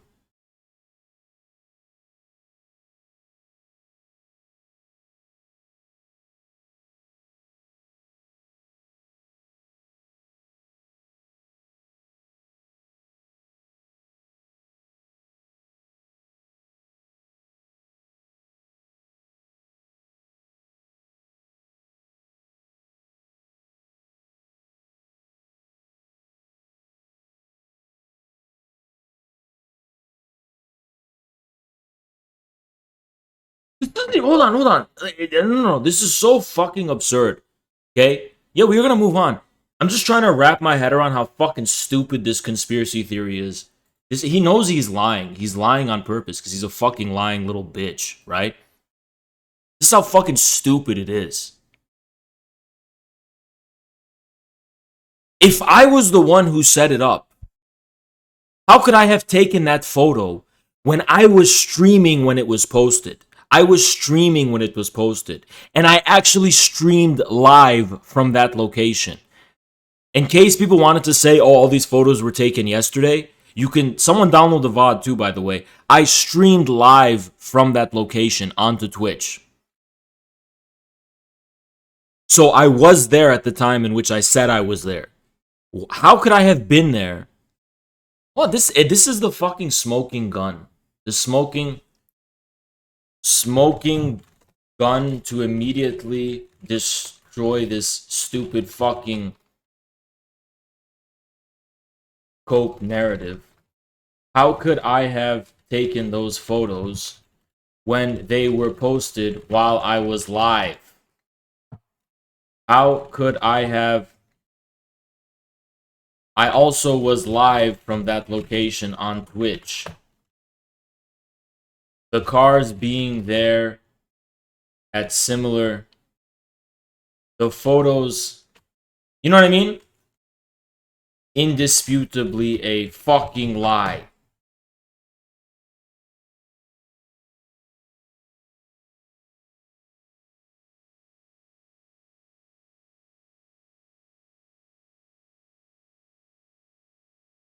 Literally ended stream immediately to go there. Destiny is now saying the car being there proves the photos were taken within similar time windows. A small time window. That hurts your argument because I was sitting here live when the first was posted. Can I do time traveling? Simple as that. I heard about the news with Saudi Arabia. Okay, let's get into the fucking news. Because there's a lot.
Are you Arab? Yes, I am.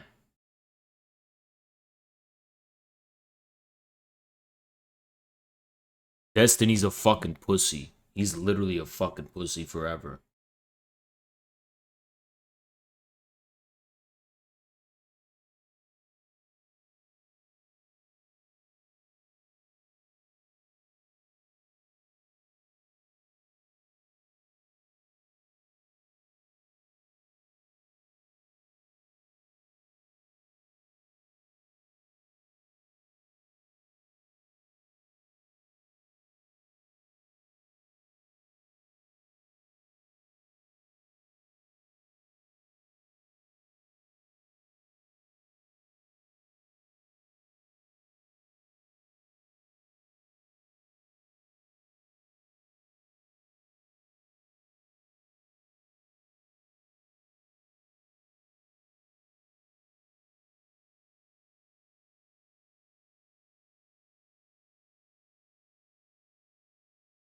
Alright, we're gonna get to the news.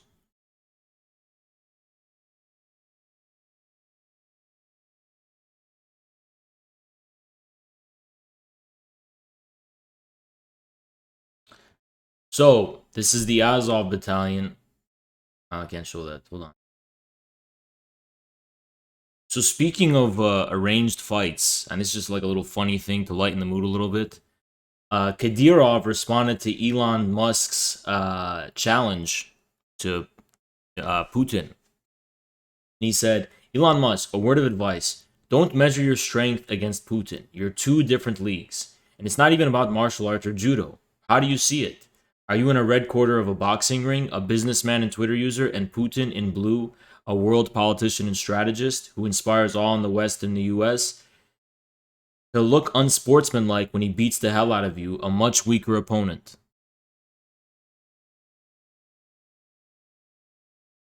Therefore, you need to pump up those muscles in order to change from the gentle Ilona to the brutal Elon you need to be. I propose training at one of the several centers at the Chechen Republic. Russian Special Forces, you will return from the Chechen Republic as a completely different person. Ilona, that is Elon. Ah. Looks like there's a similar situation here. That happened tonight. A lot of fucking bluffing. Elon Musk.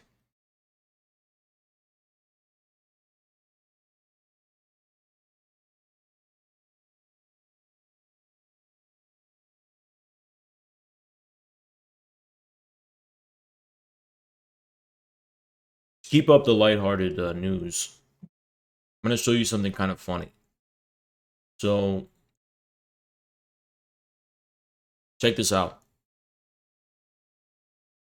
American and British mercenaries are running away from the front lines in Ukraine. Ukrainians are cutting up their passports and sending them back to the front lines, no weapons and kit. This isn't COD. Right? They're not.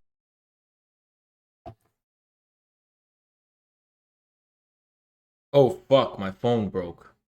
Oh wait, no, it didn't.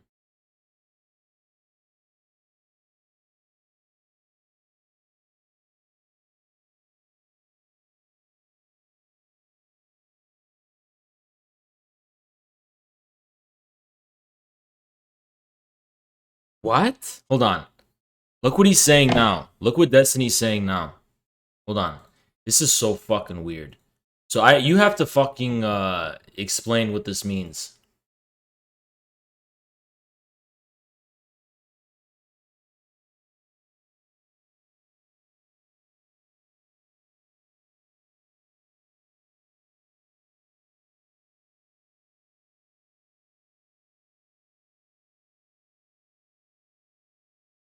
This is what Destiny's saying now. It was a rerun. People saw the clock in the background. What? What fucking clock?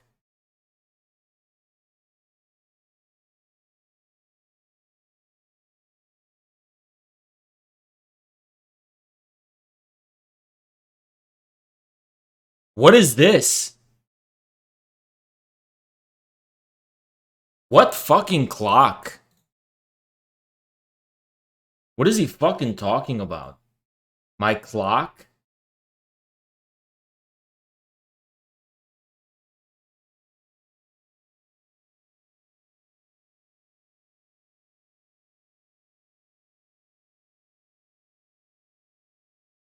What is that?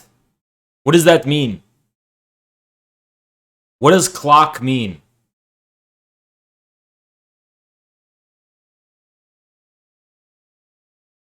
What fucking clock? What clock? What does that even mean?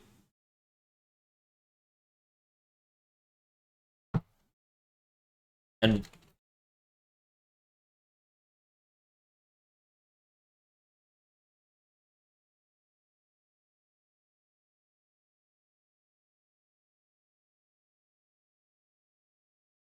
he's saying you had a clock in my room? I don't have a clock in my room. I don't have a fucking clock in my room. Fucking dumbass.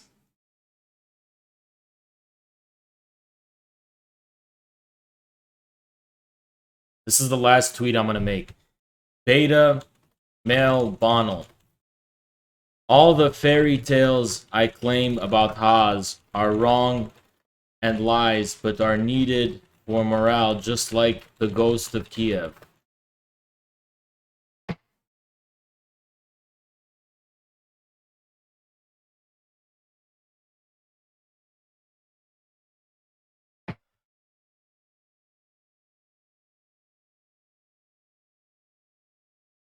This is okay. So let me be clear. Hold on. I want to actually ask something. So is this like a comparison to how they judge the conspiracy theories they make about RT and Russian misinformation?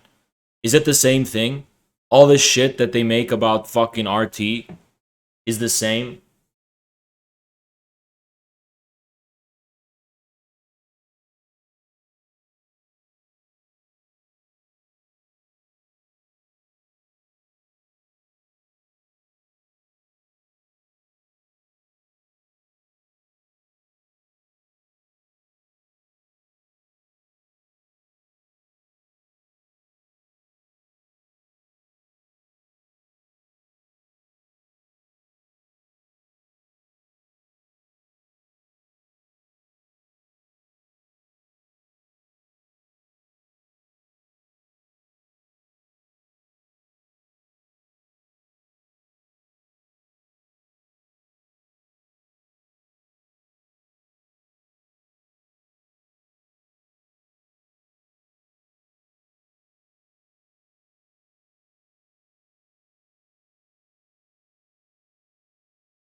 Oh, they're saying the live stream was pre-recorded, right? Is that why I was reacting to chat in real time, you fucking dumbasses?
This is literally this. Okay, so this is what the mainstream media does, right?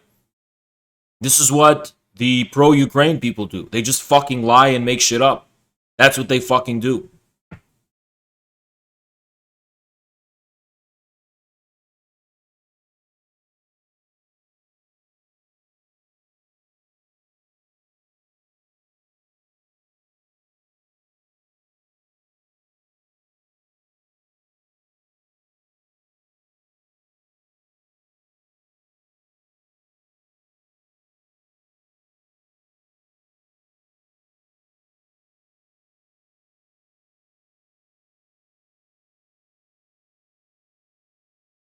That's how they lie about Russia and Ukraine and in Syria.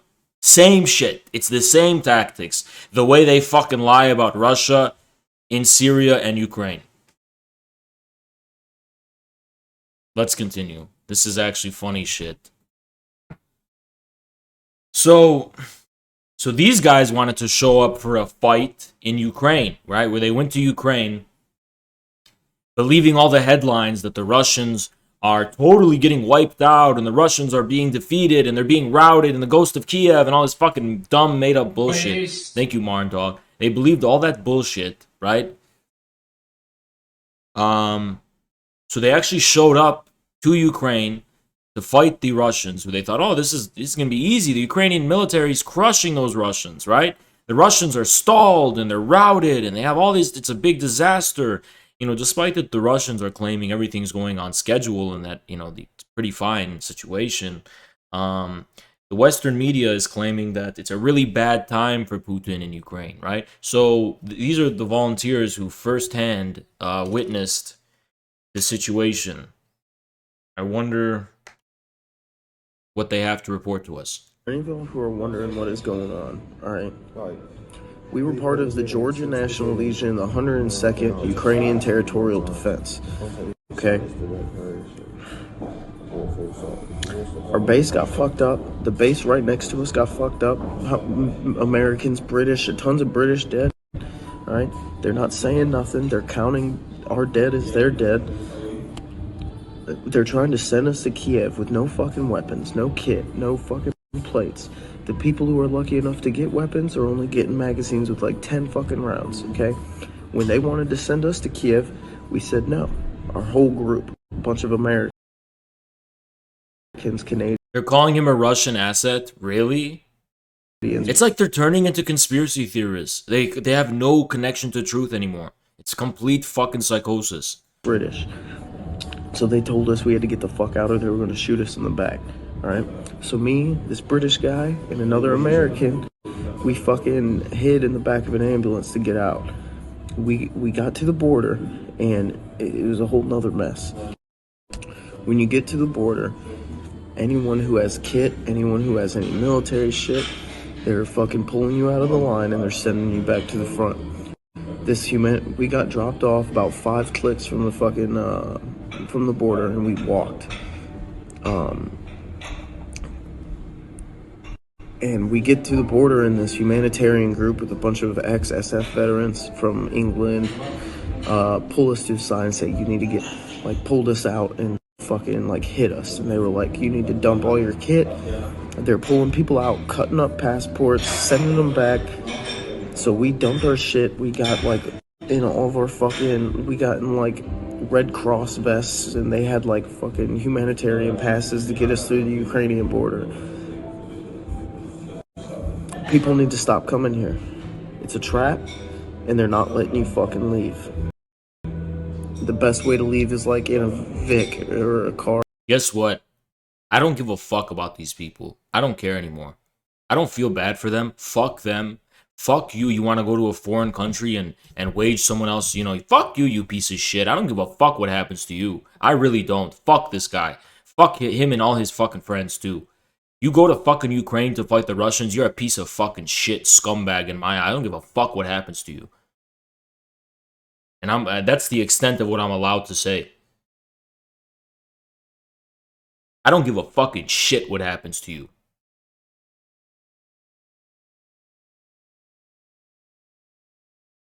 Stupid Reddit fuck. Because I'm sick of these fucking Redditor piece of shit scumbags. I don't feel empathy for them. I feel like they just gotta learn things the hard way, you know? I really feel like they have to learn things the wrong way.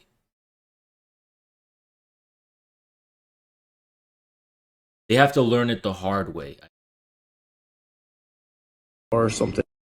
People who get on by vehicle have a better chance of hiding their fucking kit in the back, doing whatever the fuck they can, but do not try to leave Ukraine on foot if you're a volunteer. It's a mess, and it's a trap. And I have multiple people who can confirm this story for me. I'm getting. All right, so you think, okay, maybe he's a Russian asset, right? Well, there's more. There's lots more, actually. Sim, eu não sei nem o que falar. Lots more. There's actually a lot more. This is a Brazilian who was high off of the Reddit copium of the Ghost of Kiev and the Ukrainian Reaper. So he decided he's going to go to Ukraine and fight those Russians. He's going to have an easy time. Lá tinha militares das forças especiais do mundo inteiro. Tinha da França, toda a Europa, tinha da Coreia do Sul, tinha do Chile, Estados Unidos, Canadá. Cara, o mundo inteiro tava lá, o mundo inteiro. Militares das forças especiais, o mundo inteiro estava lá. E simplesmente todo mundo, a informação que a gente tem, todo mundo morreu. Eles conseguiram acabar com tudo. Vocês não estão entendendo o que é um caça soltar o míssil em cima da gente. Vocês não estão entendendo. Acabou, acabou. A legião foi exterminada de uma vez só. Graças a Deus que eu saí antes. Graças a Deus. All right. Well, maybe that's just another Russian agent, right? I mean, who knows? It's probably just another Russian agent. So let's continue. That's got to be another Russian agent. Clearly, you know, no way could have been anything else.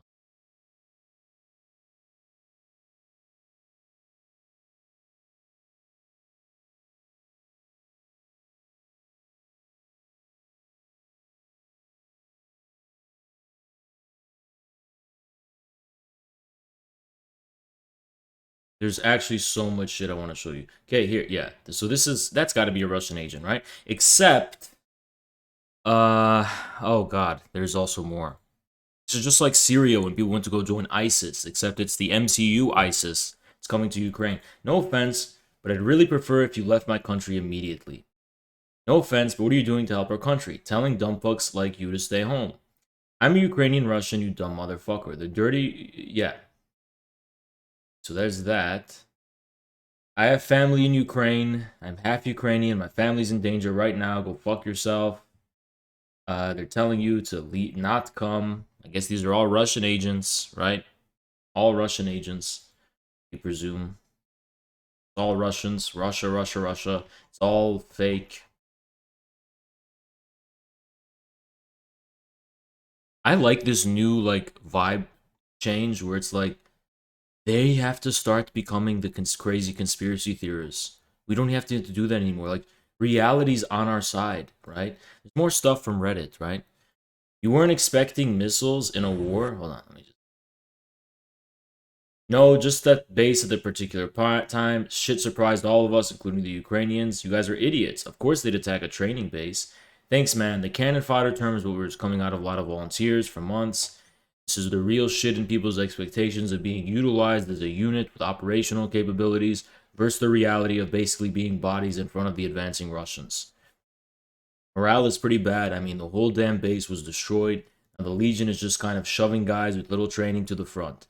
Not at all. They make you sign a contract that states you'll serve to the end of the conflict, but you want to leave an hour later, and they'll totally respect that.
What's happening?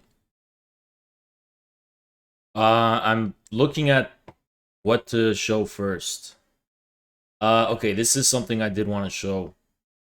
So there was an attack against the center of Donetsk by the Ukrainian military, which was intercepted by an anti-missile system that led to 20 civilian deaths. No one reported it. No one cared about it. It wasn't even brought the UN. It wasn't covered by anyone. I guess the people of the Donetsk's lives don't fucking matter, right?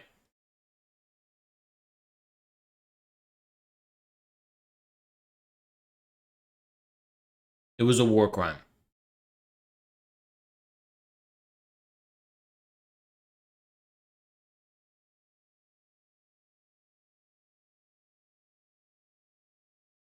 I have good news.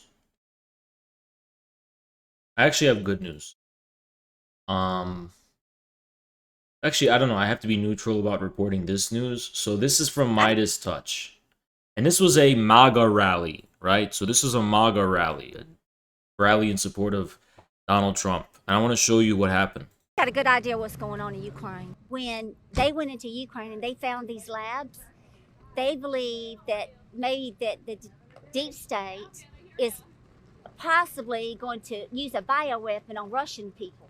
Because they've been, just like they were collecting our DNA in China, they've been collecting their DNA as well. So Trump and Putin right now are the only ones successfully fighting against the deep state. Well, I think as well as Xi too.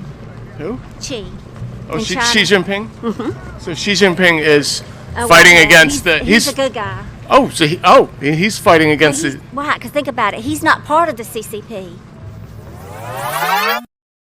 Xi Jinping, do you think he's working with Putin and Trump against the deep state? I think he probably is, yeah. Probably. I've heard that. Yeah. I mean, I've heard Xi that. Jinping is working against Yeah. the deep And state.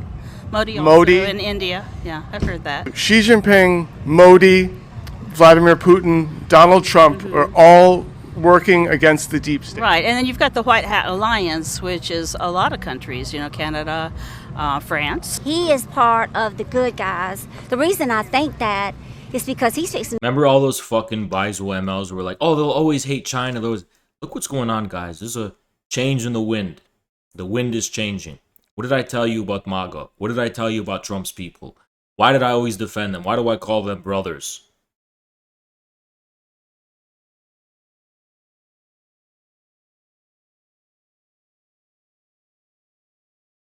To go into Taiwan. You wait and see what I tell you. When he gets into Taiwan, guess what he's going to find? More labs. More biolabs. That is all planned out, y'all. It's all planned. This is one big sting operation. That's what I believe. Yeah, so Xi Jinping, Putin, and Trump That's are right. the only ones fighting against the deep state and making sure that there are no bioweapons to That's be released. right. Because if they do not stop them, they will release them. And next time it'll be far worse than any fake coronavirus. Wow. We can't endorse the message there, but we're not allowed to. That is. But what did I tell you? What did I tell you? You have to at least admit this. Trump, Xi, and Putin are part of the same populist change. And there's starting to be internationalist solidarity between us. We're starting to recognize each other. It's more beautiful than I can even imagine, right? There's another song that's been released. Can I show you guys a song? You in a mood for a song? Because this was also posted. Just to lighten the mood a little bit.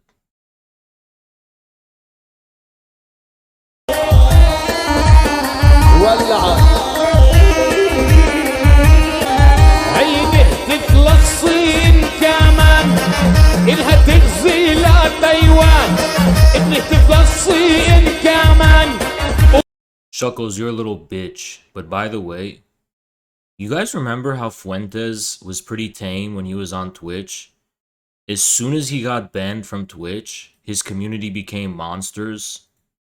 What does that kind of tell you? What kind of lesson do you draw from that? Because Fuentes didn't disappear. He just got more brutal, more vicious, and more scary. Way more scary than before. وبكت الزيلة تايوان بنكسر أنف الأمريكان وصانعين الطيارات قلبك يا موديل اهجموا فول هجمة ولع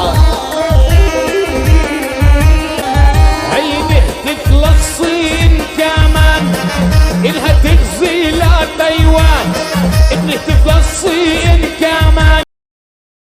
Did you watch his preview of the debate with Destiny? Are we allowed to watch that? I think we can react to it, right?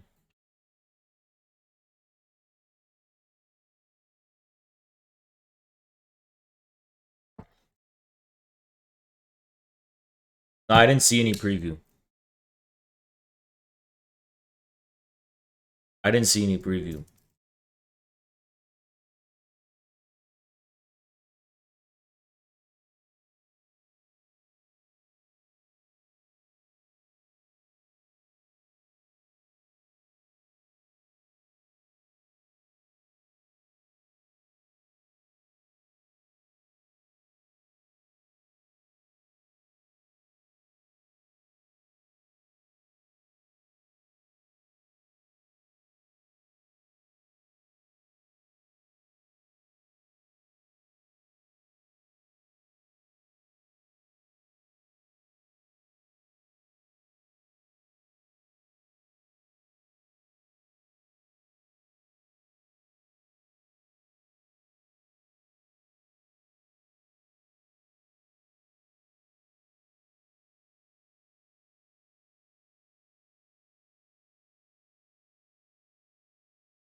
I don't have your fucking at.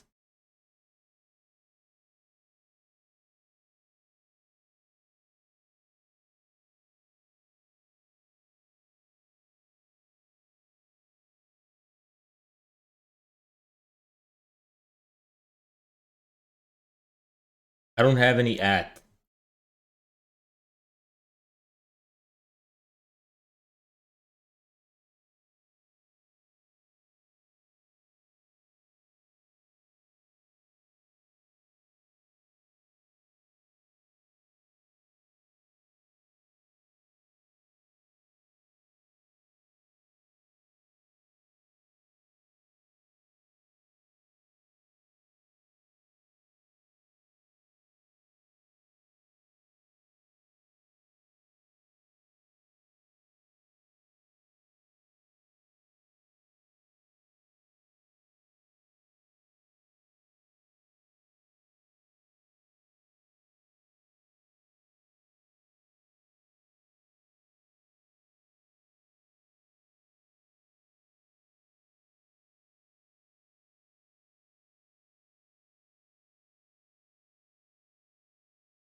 Based. Thank you, Andrew. Remember. Verticality. Appreciate you.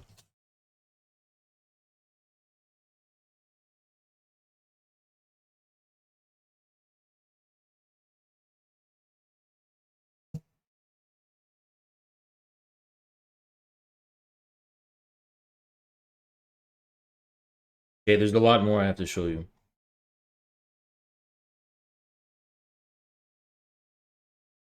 Based.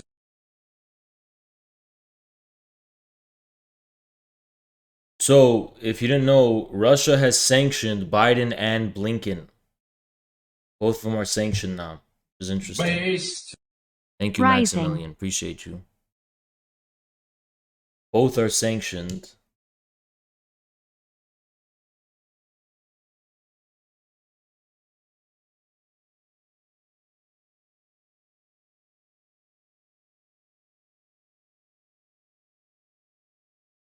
I have to download Telegram on my desktop again because I have it on my laptop. I just don't have it download. I have to download it again.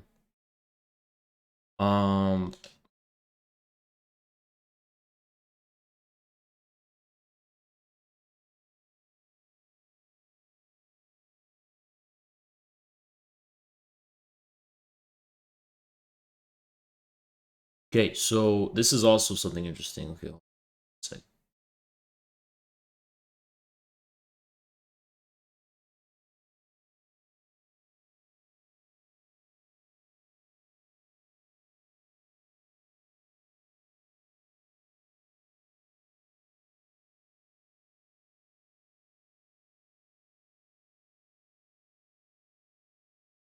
This is what I wanted to see. So this is from Glenn Greenwald. Show you this. Okay. So the views stated are in no way my own, yada yada yada. But here's Glenn Greenwald talking about Ukraine.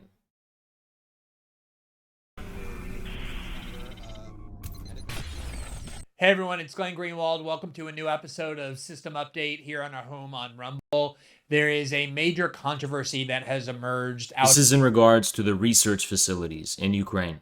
of the war in Ukraine, involving accusations being traded back and forth between multiple nations about whether the United States has biological weapons programs, both in general and specifically ones that they're developing and have cultivated in partnership with the Ukrainians in Ukraine, right on the other side of the Russian border. And I think it's incredibly interesting and important controversy, not because it determines whether the Russian invasion of Ukraine is or isn't justifiable, but because the United States is making some extremely emphatic statements denying that they have any biological weapons or ever have, let alone that they have them in Ukraine. And I think it's extremely worthwhile and, in fact, necessary to determine whether the U.S. government is telling the truth in the statements that it is making. And to examine this question, I want to look through the prism of two historical events, one somewhat distant, which is the 2001 anthrax attacks that occurred on U.S. soil shortly after the 9/11 attack, and one more recent, which is the question of whether coronavirus strains were manipulated in a lab in Wuhan in order to make them more contagious and more lethal. Both shed significant light on the denials that the United States government has spent 48 hours issuing over concerns that it has biological and chemical weapons, both in general and in Ukraine. So the controversy really began because both Russia and China, for weeks, have been claiming that they have evidence that the United States has biological weapons labs inside Ukraine. On March 8th, 2022, just this week, the TASS agency, the Russian news agency, published an article, quote, Ukraine worked on development of biological weapons near Russian borders. Statement. Documents were obtained from employees of Ukrainian biological laboratories about emergency disposal of particularly dangerous pathogens of deadly diseases, Maria Zakharova said. So that's coming from the Russians. They've been making this claim for a long time, actually years, certainly months, but in connection with the current conflict for at least weeks, that there are seriously dangerous biological weapons labs maintained by the United States and the Ukrainians on the other side of the Russian border. The Chinese have supported the Russians in this claim. Here you see a statement from the Chinese Foreign Ministry, also on March 8th. Quote, the U.S. has 336 labs in 30 countries under its control, including 26 in Ukraine alone. It should give a full account of its biological military activities at home and abroad and subject itself to multilateral verification. Now, it should go without saying that assertions unaccompanied by evidence from the Chinese and Russian governments should be subjected to a large amount of skepticism, should not be believed unless there's evidence presented. Justice is true of assertions unaccompanied by evidence from the Pentagon, the State Department, the White House, or any other part of the U.S. government. In fact, any other government. That's our duty as journalists, as citizens, to be skeptical about assertions governments make, especially during wartime when they're very prone to disseminate propaganda, lies, disinformation, unless we're shown evidence. But this is where the debate started. Both the Chinese and the Russians are emphatic that they have evidence for the existence of these labs. Now, once this claim started emerging early on in the war... You don't trust Glenn Greenwald? Well, you don't have to trust him. Just fucking hear what he's saying. American media outlets... and his reasoning that he's using. ...rushed to declare it a lie, false, a conspiracy theory, even though it was impossible for these news agencies to know for certain whether there were chemical weapons labs in Ukraine or biological weapons programs in Ukraine. They pretended that they knew and published articles under their elevated, noble, supposedly neutral, and above it all title fact checkers, which is designed to make you think that this isn't an opinion column. It's not just a regular news article that you've come to. These are fact checkers. They are the ones, the arbiters of truth and falsity. So you see here from February 25th, the day after the Russians invaded Ukraine, from PolitiFact, quote, there are no U.S.-run biolabs in Ukraine, contrary to social media posts. How does PolitiFact know that? Of course they didn't know that. How would they possibly know that? How could they prove the negative? But they asserted it because it was important to the U.S. government. Here, factcheck.org, March 2nd, quote, social media posts misrepresent U.S.-Ukraine threat reduction program. There is a threat reduction program that the United States has in former Soviet republics, such as Ukraine, designed to get biological weapons and chemical weapons under control, and that's what they're referring to. But they have no idea as well whether there are active biological and chemical labs the Russians and Chinese are alleging. They just simply decreed it to be false because their allegiance is to the United States government. Here, USA Today, also on February 25th, the day after the Russian invasion, quote, fact check. False. So guys, this is why I'm just not, I'm complying with the rules about misinformation and stuff. But there's some things I can't compromise on, and it's worth it if I'm not allowed to be here because of that. This is like a line I can't fucking find it in me to just not cross, because you just saw tonight when it came to like how these people lie, and you're starting to fucking see how the so-called factually verified information is based on, in large part, lies. Who fact-checks the fact-checkers, huh? Who does that? Is anyone there to do that? I mean, it's like, I can't do this shit. I can't just agree with whatever the fucking fact-checkers say, because they've proven their bias and their willingness to fucking lie. I mean, to be completely honest with you, all of this was proven during Trump's presidency. All of this was proven during Trump's presidency, when we started to see how the mainstream media, in a very directly observable way, are fucking liars. The fact checkers were liars. Many scientists have lied about some things.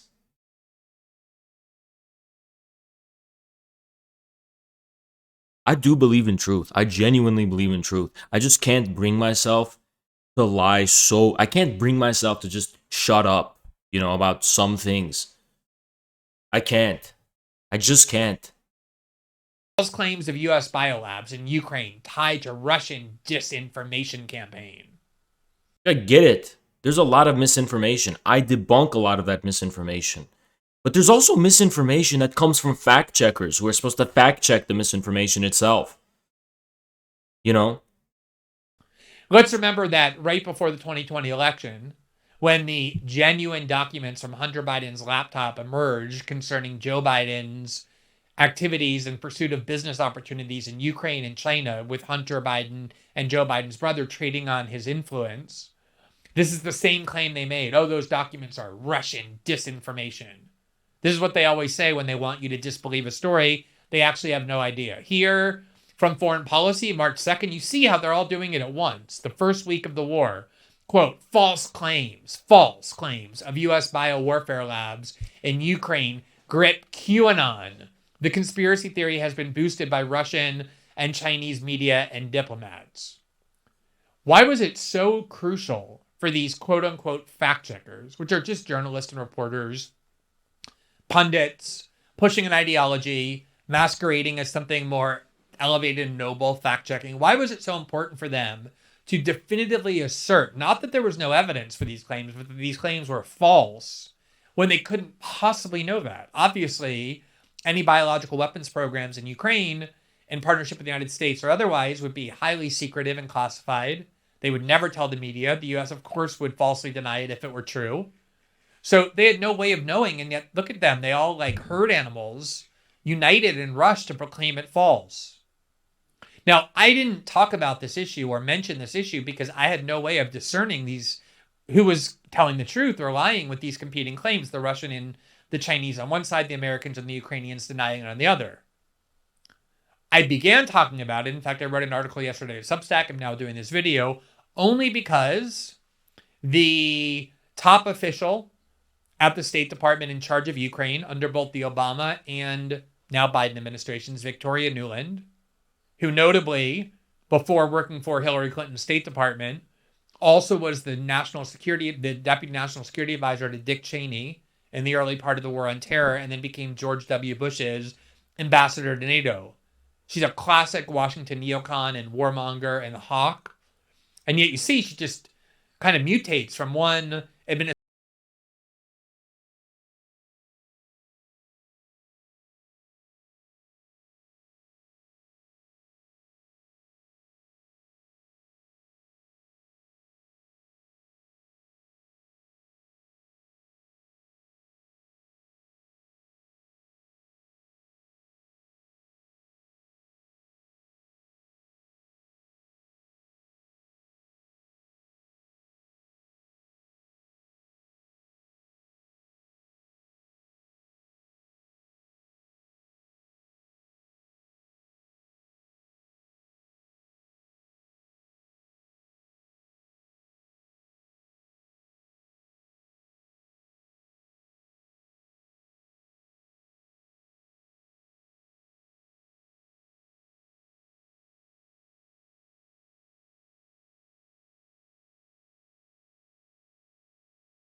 Some on the right, some on the left. She just stays in control of Ukraine, showing how Washington has a uniparty, one ideology when it comes to war. There was only one administration where she wasn't welcome, and that was the Trump administration. But the two administrations before that, the Bush and Obama administrations, and now the Biden administration, she's fully in charge of this region of the world. And she went on March 7th, so just a couple days ago, to testify before the Senate Foreign Relations Committee. And she was asked about these. Claims by Senator Marco Rubio, who clearly expected and wanted her to simply deny them. He asked her, as you're about to see, does Ukraine have biological and chemical weapons programs? And he expected, everyone expected her to say, no, Senator, of course not. And he would then hold that up as debunking the Russian and Chinese accusations. But that's not what she said. She said something much different. Listen to what she said. Not just the first part in response to that question, but also what she added on to it. And watch their body language as well, how halting and nervous and uncertain she is. This is a person who has lots of experience, decades in Washington. She's very cocksure, aggressive, articulate, has a great facility with that kind of officialese that the State Department uses. But that completely abandons her here as Senator Rubio confronted her with this question, and it was only after her admission under oath before the Senate that you're about to hear did I start believing there was something to the story, because she said so. I have a minute left. Let me ask you, does Ukraine have chemical or biological weapons? Ukraine has biological research facilities, which, in fact, we are now quite concerned Russian forces may be seeking to gain control of. So we are working with the Ukrainians on how they can prevent any of those research materials from falling into the hands of Russian forces should they approach. I'm sure you're aware that the Russian propaganda groups are already putting out there all kinds of information about how they've uncovered a plot by the Ukrainians to release biological weapons in the country and with NATO's coordination. If there's a biological or chemical weapon incident or attack inside of Ukraine, is there any doubt in your mind that 100% it would be the Russians that would be behind it? There is no doubt in my mind, Senator, and it is classic Russian technique to blame on the other guy what they're planning to do themselves.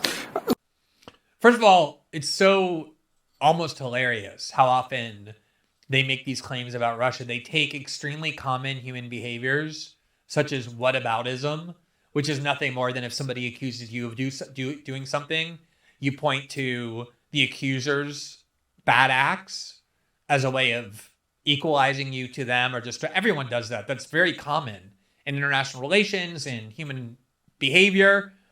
And yet they'll constantly claim, oh, whataboutism is a unique specialty of the Soviets and now the Russians, as though nobody else does this. It was like invented in some sophisticated lab. The idea that if someone accuses you of something, you point out that they actually do it too. They always say, oh, this is a Russian specialty, tradecraft of Russia. That's what she's saying here too. She's talking about just projection, that whatever you do, you accuse others of doing. That's a very common psychological dynamic. Sigmund Freud and Jung and all kinds of psychologists have talked about this at length, have written about it. But in her mind, this is a classic Russian tactic to accuse the other guy of what you're doing. But what's most notable here, you see how Senator Rubio interrupted her as she was doing something very uncharacteristic for her and for neocons and for senior U.S. foreign policy officials. She was, for some reason, telling a version of the truth. He obviously was extremely alarmed that she didn't say no when asked, does Ukraine have biological and chemical weapons? She instead said they have biological research facilities. Now, that is a vague phrase. What are biological research facilities? It would have been possible, had she stopped there, to claim that, oh, they're just like very benign, almost like high school level chemistry labs. They have a few like Bunsen burners and flasks. And they just kind of research. They like pour vinegar into water and watch it explode the way 11th graders do. The problem is for the U.S. government is she didn't stop there. She went on and she said, whatever is in these biological research labs is so dangerous that the U.S. government is gravely concerned about the possibility that it would fall into Russian hands, that Russian forces would acquire them as they approach. And she said for that reason, the U.S. government is working closely with the Ukrainians to secure these facilities to make sure that Russian forces, they don't fall into Russian hands. Why would she be concerned about these biological research facilities in Ukraine falling into Russian hands unless what's in these facilities is very dangerous? That they either are weapons or it can easily be converted into weapons. That's the obvious question that emerges from what she, in very halting, uncertain terms, said. You can speculate about why she told the truth. My guess is she was telling the truth when she said we're actively working right this minute with the Ukrainians to make sure these labs are secured. And so when Senator Rubio asked her, does Ukraine have biological and chemical weapons, she didn't want to lie in that moment in front of an open hearing. It was in her mind that she's working on these labs, and so she told the truth inadvertently. Whatever her motives are, you can just speculate about that. She said what she said, which is not just that they have these research labs, biological research labs, but that they are sufficiently dangerous that they are very gravely concerned, very worried that they will fall into Russian hands, leading to the question, what is in these biological research labs that makes them so dangerous that you would be afraid of them falling into Russian hands? Now, obviously the Russians and the Chinese seized on this testimony. A lot of journalists, maybe not a lot, but some, including me, wrote about it and reported on it. And so people went to the US government. They said, what is she talking about? What's going on here? Do you in fact have biological weapons programs? Remember, that was Senator Rubio's question. In Ukraine? And so the US government had to come out and emphatically deny that they have biological weapons of any kind, let alone that they have them in Ukraine. Here's from a long multi-tweet thread from White House Press Secretary Jen Psaki, who sometimes appears more like the president than the press secretary, but she went onto Twitter and she wrote, quote, "We took note of Russia's false claims about alleged U.S. biological weapons labs and chemical weapons development in Ukraine. We've also seen Chinese officials echo these conspiracy theories." She went on, quote, "The United States is in full compliance with its obligations under the Chemical Weapons Convention and the Biological Weapons Convention and does not develop or possess such weapons anywhere. Quote, it's Russia that has a long and well-documented track record of using chemical weapons, including in attempted assassinations and poisoning of Putin's political enemies like Alexei Navalny. Now that Russia has made these false claims and China has seemingly endorsed this propaganda, we should all be on the lookout for Russia to possibly use chemical or biological weapons." What a weird fucking thing to say. What a weird fucking thing to say. In Ukraine and to create a false flag operation using them. It's a clear pattern. That is an extremely dangerous prediction that Russia is now about to use biological or chemical weapons inside Ukraine, that they will claim that it comes from the Ukrainians in the United States. The United States will claim that it actually comes from Russia. You're talking about a weapons of mass destruction attack on European soil, where both sides are going to dispute who is responsible. She's predicting basically that that will happen. But I think it's really important to understand how eager the government was to deny this. Here is Pentagon Press Secretary John Kirby, who similarly stated, quote, "We are not developing biological or chemical weapons inside Ukraine. This is textbook Russian propaganda." The State Department got into the act. They posted this statement on Twitter, quote, "Fact, the United States does not have chemical and biological weapons labs in Ukraine." And then they added, "The U.S. is in full compliance with its obligations under the Biological Weapons Convention and does not develop or possess chemical and biological weapons anywhere."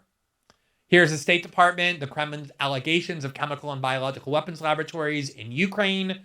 They said it does not own or operate any chemical or biological labs in Ukraine. It's in full compliance with these treaties. It does not develop or possess such weapons anywhere. It is Russia that has such programs, and they're in violation of the conventions.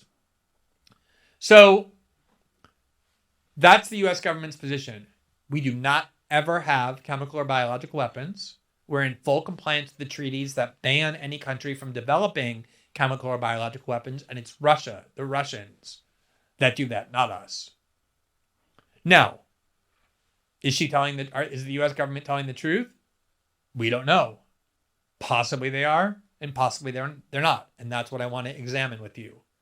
By looking first at what happened with the 2001 anthrax attacks, because it shines a huge amount of light on whether the U.S. government is telling the truth in issuing these statements. A lot of you probably are too young to really remember the 2001 anthrax attacks. Some of you who lived through that extremely traumatizing and turbulent time in the weeks after 9/11 probably have your memories faded about it or have forgotten about it. So I just want to walk through. It's an incredibly fascinating event with a lot of mystery surrounding it. Still, I spent 2 or 3 years reporting heavily on the anthrax attacks, and I just want to show you some of the really pertinent parts that illuminate the question of whether the U.S. government is telling the truth here. So here is an article from the New York Times, October 12th, 2001.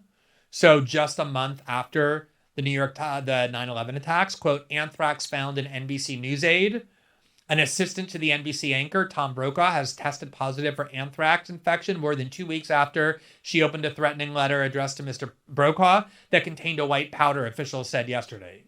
Now, it is impossible to overstate the significance of the anthrax attacks. on the mindset and psyche of the American public. Obviously, 9/11 was an incredibly traumatizing event. 3,000 Americans died. It was done in spectacular fashion. But for a lot of Americans, they looked at it and they saw that it was actually isolated in power centers in Washington and New York. And therefore, people who lived in other parts of the country could maintain some psychological distance. The anthrax attacks changed all of that. They were highly weaponized strains of anthrax, not the kind that occur in nature, but manipulated in labs, highly sophisticated science that weaponized them.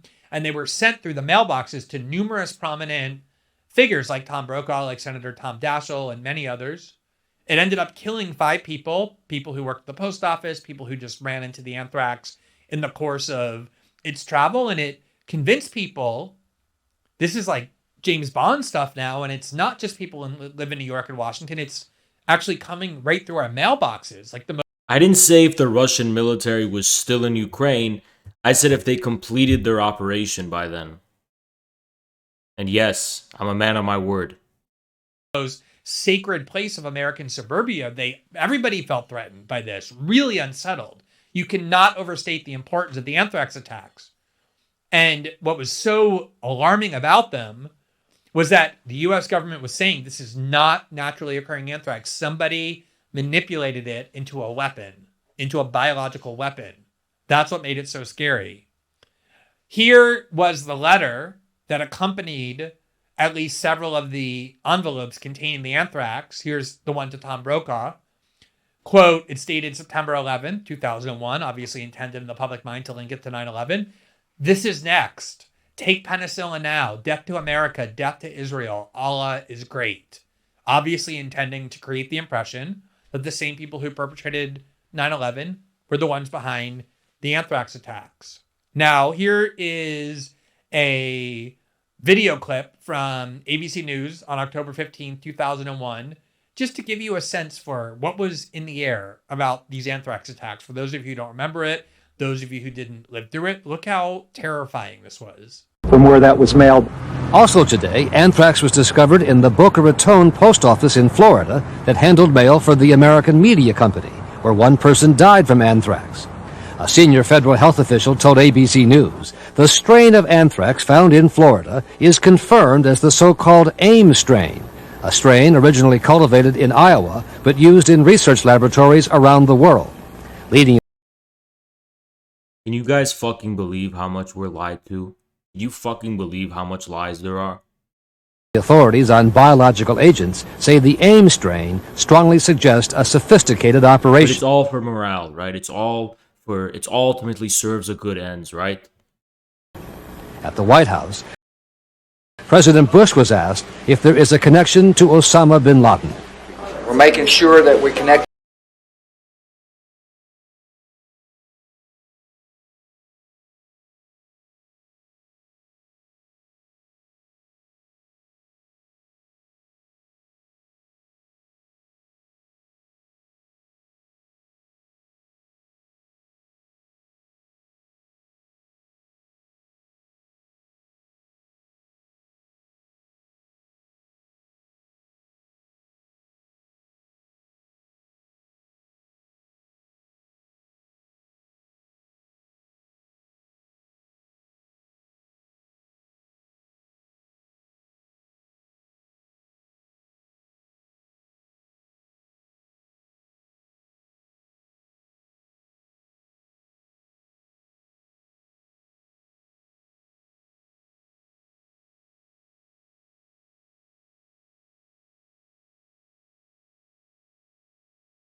Any dots that we have to find out who's doing this, and I wouldn't put it past him, but we don't. Now, you hear there that the only thing we knew for sure is that somebody weaponized this strain. This was a biological weapon. We didn't know who did it. They were obviously suggesting it was Osama bin Laden, but there was no proof. But there you see George Bush at least giving credence to that theory. But what happened almost immediately after was that leaks started coming from the government through the media, through ABC News specifically, designed to blame Saddam Hussein for the anthrax, claiming that they did an analysis on the anthrax and discovered the presence of a clay substance called bentonite, which they tried to imply was some incredibly nefarious substance. In reality, it's just the clay that's used in cat litter. It's incredibly common. But they tried to claim that only Iraq uses bentonite in their anthrax biological weapons program, leading Americans to believe that it was Iraq that was responsible. This was put into the ether for at least a week in the immediate aftermath of 9/11. Here you see from Peter Jennings, the then anchor of ABC World News Tonight on October 26th, he went on the air and this is what he said, quote, ABC News has learned what made the anthrax so dangerous in the letter to Senator Tom Daschle was a particular additive, which only one country, as far as we know, that's a very important caveat, only one country, as far as we know, has used to produce biological weapons. He then had Brian Ross, the now fired investigative reporter, on ABC News Tonight, and this is what he said, quote, the discovery of bentonite came in an urgent series of tests conducted at Fort Detrick, Maryland, and elsewhere. This is what bentonite looks like under a microscope, a substance which helps keeps the tiny anthrax particles floating in the air by preventing them from sticking together. It is possible, said Brian Ross, other countries may be using it too, but it is a trademark of Saddam Hussein's biological weapons program. Now, here you see the Weekly Standard, which is the neocon rag that was run at the time by Bill Kristol and Stephen F. Hayes, who wrote a book claiming that Saddam Hussein and Al-Qaeda had an alliance together, that Saddam was personally involved in 9/11, is what that implied. They were neocon central. Stephen Hayes, who wrote that book full of lies and disinformation and propaganda, was just hired by NBC News. Here's an article from them on November 12th, immediately praising ABC News for blaming it on Saddam Hussein. Surprisingly, good guys and more. This was a neocon scheme to blame the sophisticated attack on Iraq because they, even before 9/11, had designs on overthrowing Saddam Hussein. Quote, on the critical issue of who sent the anthrax, it's time to give credit to the ABC website, abcnews.com, for reporting rings around most other news organizations. This is what the Weekly Standard said. Here's a bit from a comprehensive story filed late last week by Gary Matsumoto, lending further credence to the commonsensical theory resisted by the White House that Al-Qaeda or Iraq, and not some domestic Ted Kaczynski type, is behind the germ warfare. Iraq continues to flaunt its hostility toward America and to support terror. The Iraqi regime has plotted to develop anthrax and nerve gas. Oh, this is George Bush at a time when David Frum was his speechwriter in the State of the Union address just a month later, blaming Iraq as well. Iraq continues to flaunt its hostility toward America and to support terror. The Iraqi regime has plotted to develop anthrax and nerve gas and nuclear weapons for over a decade. So you see this movement into 2002 to take what is clearly a biological weapons attack and blame it on Iraq. Now, as it turned out, ABC News admitted a week after disseminating it all over the place, John McCain went on David Letterman, the first David Letterman show after 9/11, and said, shut the fuck up. Shut up. Literally shut up and stop spamming my fucking chat. We believe the anthrax attacks came from Iraq. ABC News eventually acknowledged that their sources got that wrong, that there was no bentonite discovered in the anthrax, and that there's no indication that it came from Iraq. They admitted that, but the damage was done. It's all in the air, blaming... You fucking ruin it for everyone, and it makes me not even want to look at chat every time I fucking look at seeing you type in all caps. Dude, just leave me alone. I've saw it, okay? Anthrax on Iraq. So the question became, who launched this biological weapons attack on American soil? It is absolutely development of biological weapons that was launched on American soil. Now, as I said, it's hard to overstate the impact that anthrax had. People remember that 9/11 is what caused the trauma, but the anthrax attacks really, that's what got Americans so unraveled. Here's an article by the Washington Post longtime columnist Richard Cohen. He's always been their token liberal, but he was adamantly in favor of the Iraq War. When Colin Powell went and made his presentation to the UN, he famously or notoriously wrote, after seeing Colin Powell's evidence, only a fool or a Frenchman would doubt that Saddam Hussein had weapons of mass destruction. And here he is in 2004 admitting he got that wrong and describing why. Listen to what he said. Quote, anthrax played a role in my decision to support the Bush administration's desire to take out Saddam Hussein. I linked him to anthrax, which I linked to September 11th. I was not going to stand by and simply wait for another attack. More attacks. I was going to go to the source, Hussein, and get him before he could get us. As time went on, I became more and more questioning, but I had a hard time backing down from my initial whoop and holler for war. That's an amazing admission that he, the Washington Post columnist for foreign policy, believed that it was Saddam Hussein who was behind both the 9/11 attacks and the anthrax attacks. Here he was in 2008 in Slate, once again revisiting and doing a mea culpa for all the columns he wrote cheering on the Iraq War, entitled, How Did I Get Iraq Wrong? Listen to what he said about the anthrax attacks. It's always been so mysterious to me. Listen, he's explaining why he supported Iraq, the war in Iraq. Quote, anthrax. Remember anthrax? It seems no one else. So what are these fucking people? What can they say now? What can they fucking say? It blew up in their fucking face. What can you even fucking say? I'm in a fucking dominating mood. I just feel like these people have been so fucking dominated. Now I just want something from it. I just fucking want something from it now.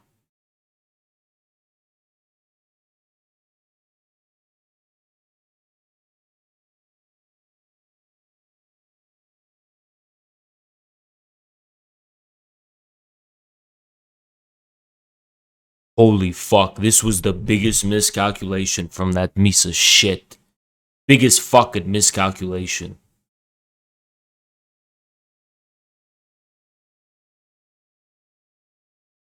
What a fucking miscalculation. Why empower me so much like this? Holy fuck. Blew up in his fucking face. And that's how this fucking works, guys. You introduce chaos to the mix with this stupid fuck Destiny, he's gonna slip up one day. And tonight, he slipped up. Introduce enough chaos, he'll slip up eventually. I got nothing but time. And guess what? He slipped up. He fucking destroyed his whole fucking side. He proved that I am with truth. And he has retroactively called into question every single thing they've ever said about us. Not only that, they've also called into question every single narrative they've spun about the events in Ukraine. Their whole credibility and grasp on truth in general is done. We represent truth now. We represent the truth now. They're the ones warping reality. We are the direct, barefaced truth. Everyone saw it in real time. That is a very dangerous and reckless thing for a liberal who wants to combat tankies to fucking hand us on a plate. But Destiny just handed it to us.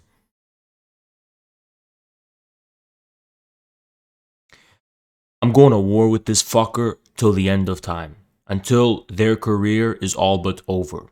Or they are eclipsed so severely that it's like, I just fucking completely passed them by.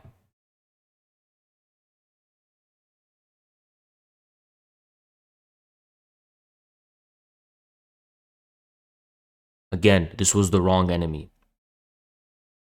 And if you think Destiny's not fully invested in this, he is. The difference is I'm open about it. He's not. He copes and pretends to laugh, fake laughter. He's got a lot of emotions in this. He got his wife involved. That's how much this is eating away at him in his fucking head.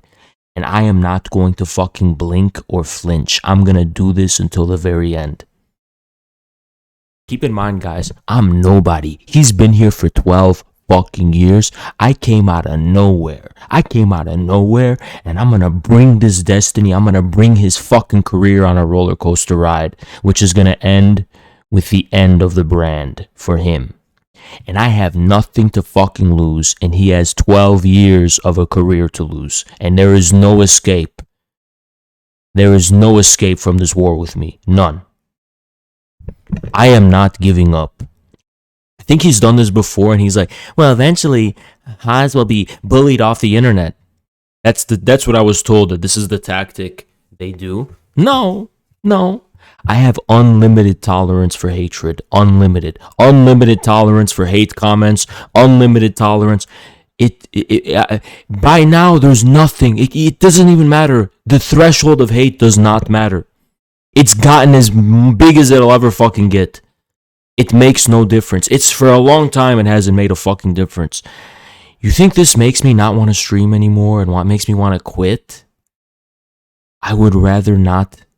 Let's just say I would rather not be awake than I would rather not be awake than quit. Life to me is keeping going. I will never ever give up. I have unlimited energy and unlimited tolerance. And this is something you can't move on from this. Destiny's like, I'm going to promise you guys something. Destiny will never be allowed to move on to another arc until I surpass him so severely that he has to give up. One of us is going to give up, and it's not going to be me. In this war with Destiny, one of us is going to have to give up. I'm promising you it's not me, and I have nothing to lose. He has a 12-year career to lose. So let me put it this way. Destiny's entire career as a streamer is going to be about me. It's going to be about me. I own his career. If his career is no longer about me, he has given up and given in, and I won the war. So Destiny's entire fucking streaming career this isn't just like a phase. People are saying, oh, Haas, Destiny's... No, it's not just a phase. This is a fight of career death. This is a fight to the death career-wise. That's what it is. It's a war of annihilation. One side must be destroyed. Either it's going to be me or it's going to be him. And by the way, me being banned is not going to accomplish that, because I'm going to keep going no matter what happens as far as this war is concerned. Destiny has never faced an opponent at my level. Never at my level.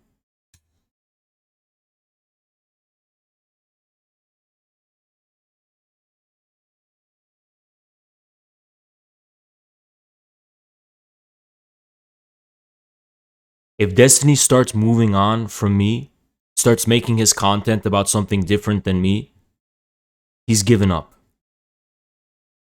If Destiny's Twitter has to be about something different than me, he's given up. And he's lost the war. I'm not blinking. I'm not giving up. I'm going to fight this to the end.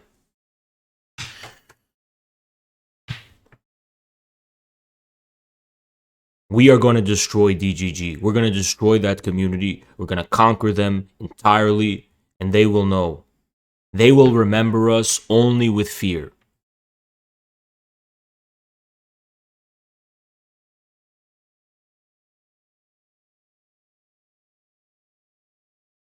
Even if Destiny got on his fucking hands and knees right before me, started kissing my fucking feet and begging me for forgiveness, I would spit on his ugly fucking face.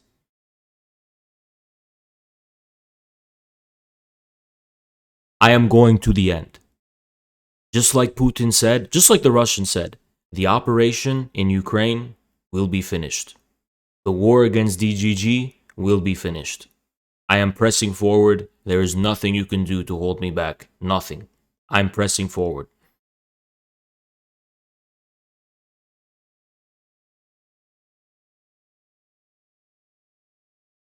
Breaking this community is going to usher in a tanky renaissance. Ending this career, destroying entirely the credibility of this person is going to usher a tanky renaissance. And by the way, guys, I can do this. I have a button to do it. I'm just biding my time and waiting for the right moment.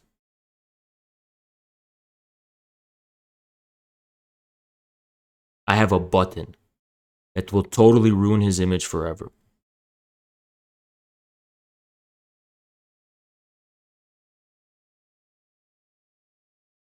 Putin has a button too.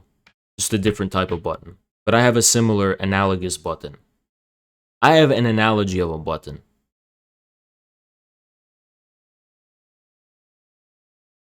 I can't tell you how long this is going to take, but the operation will be complete. It will be complete.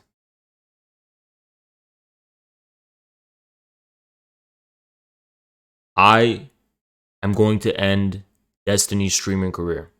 Simple as that. Does anymore. At least it's never mentioned.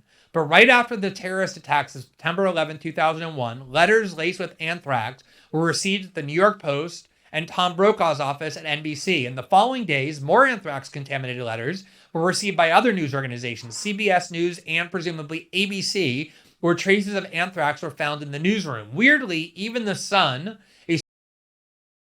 Hold on, we're not going to be able to finish this video. Give me a second.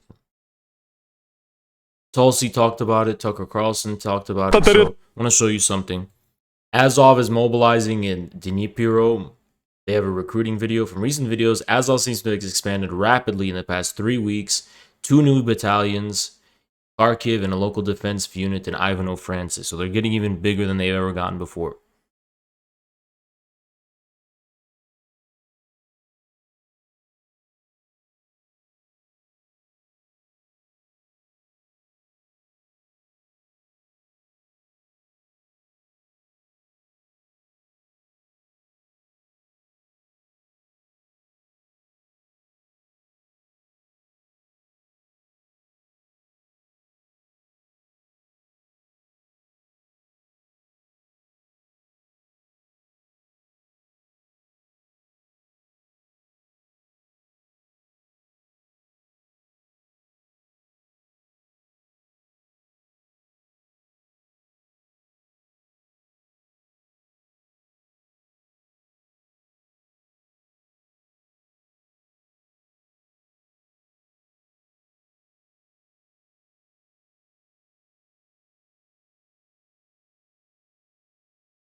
Saw you on Agenda Free TV. Who? Surprised you're a fan of that show. Of what show? What the fuck are you talking about? What the fuck are you talking about? Says dumb shit. Says dumb random shit.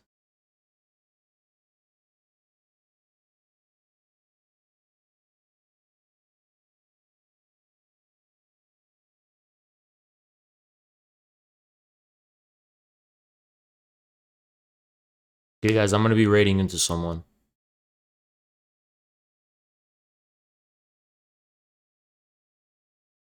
See you tomorrow. It's late. Trying to fix my sleep schedule. I'll see you tomorrow.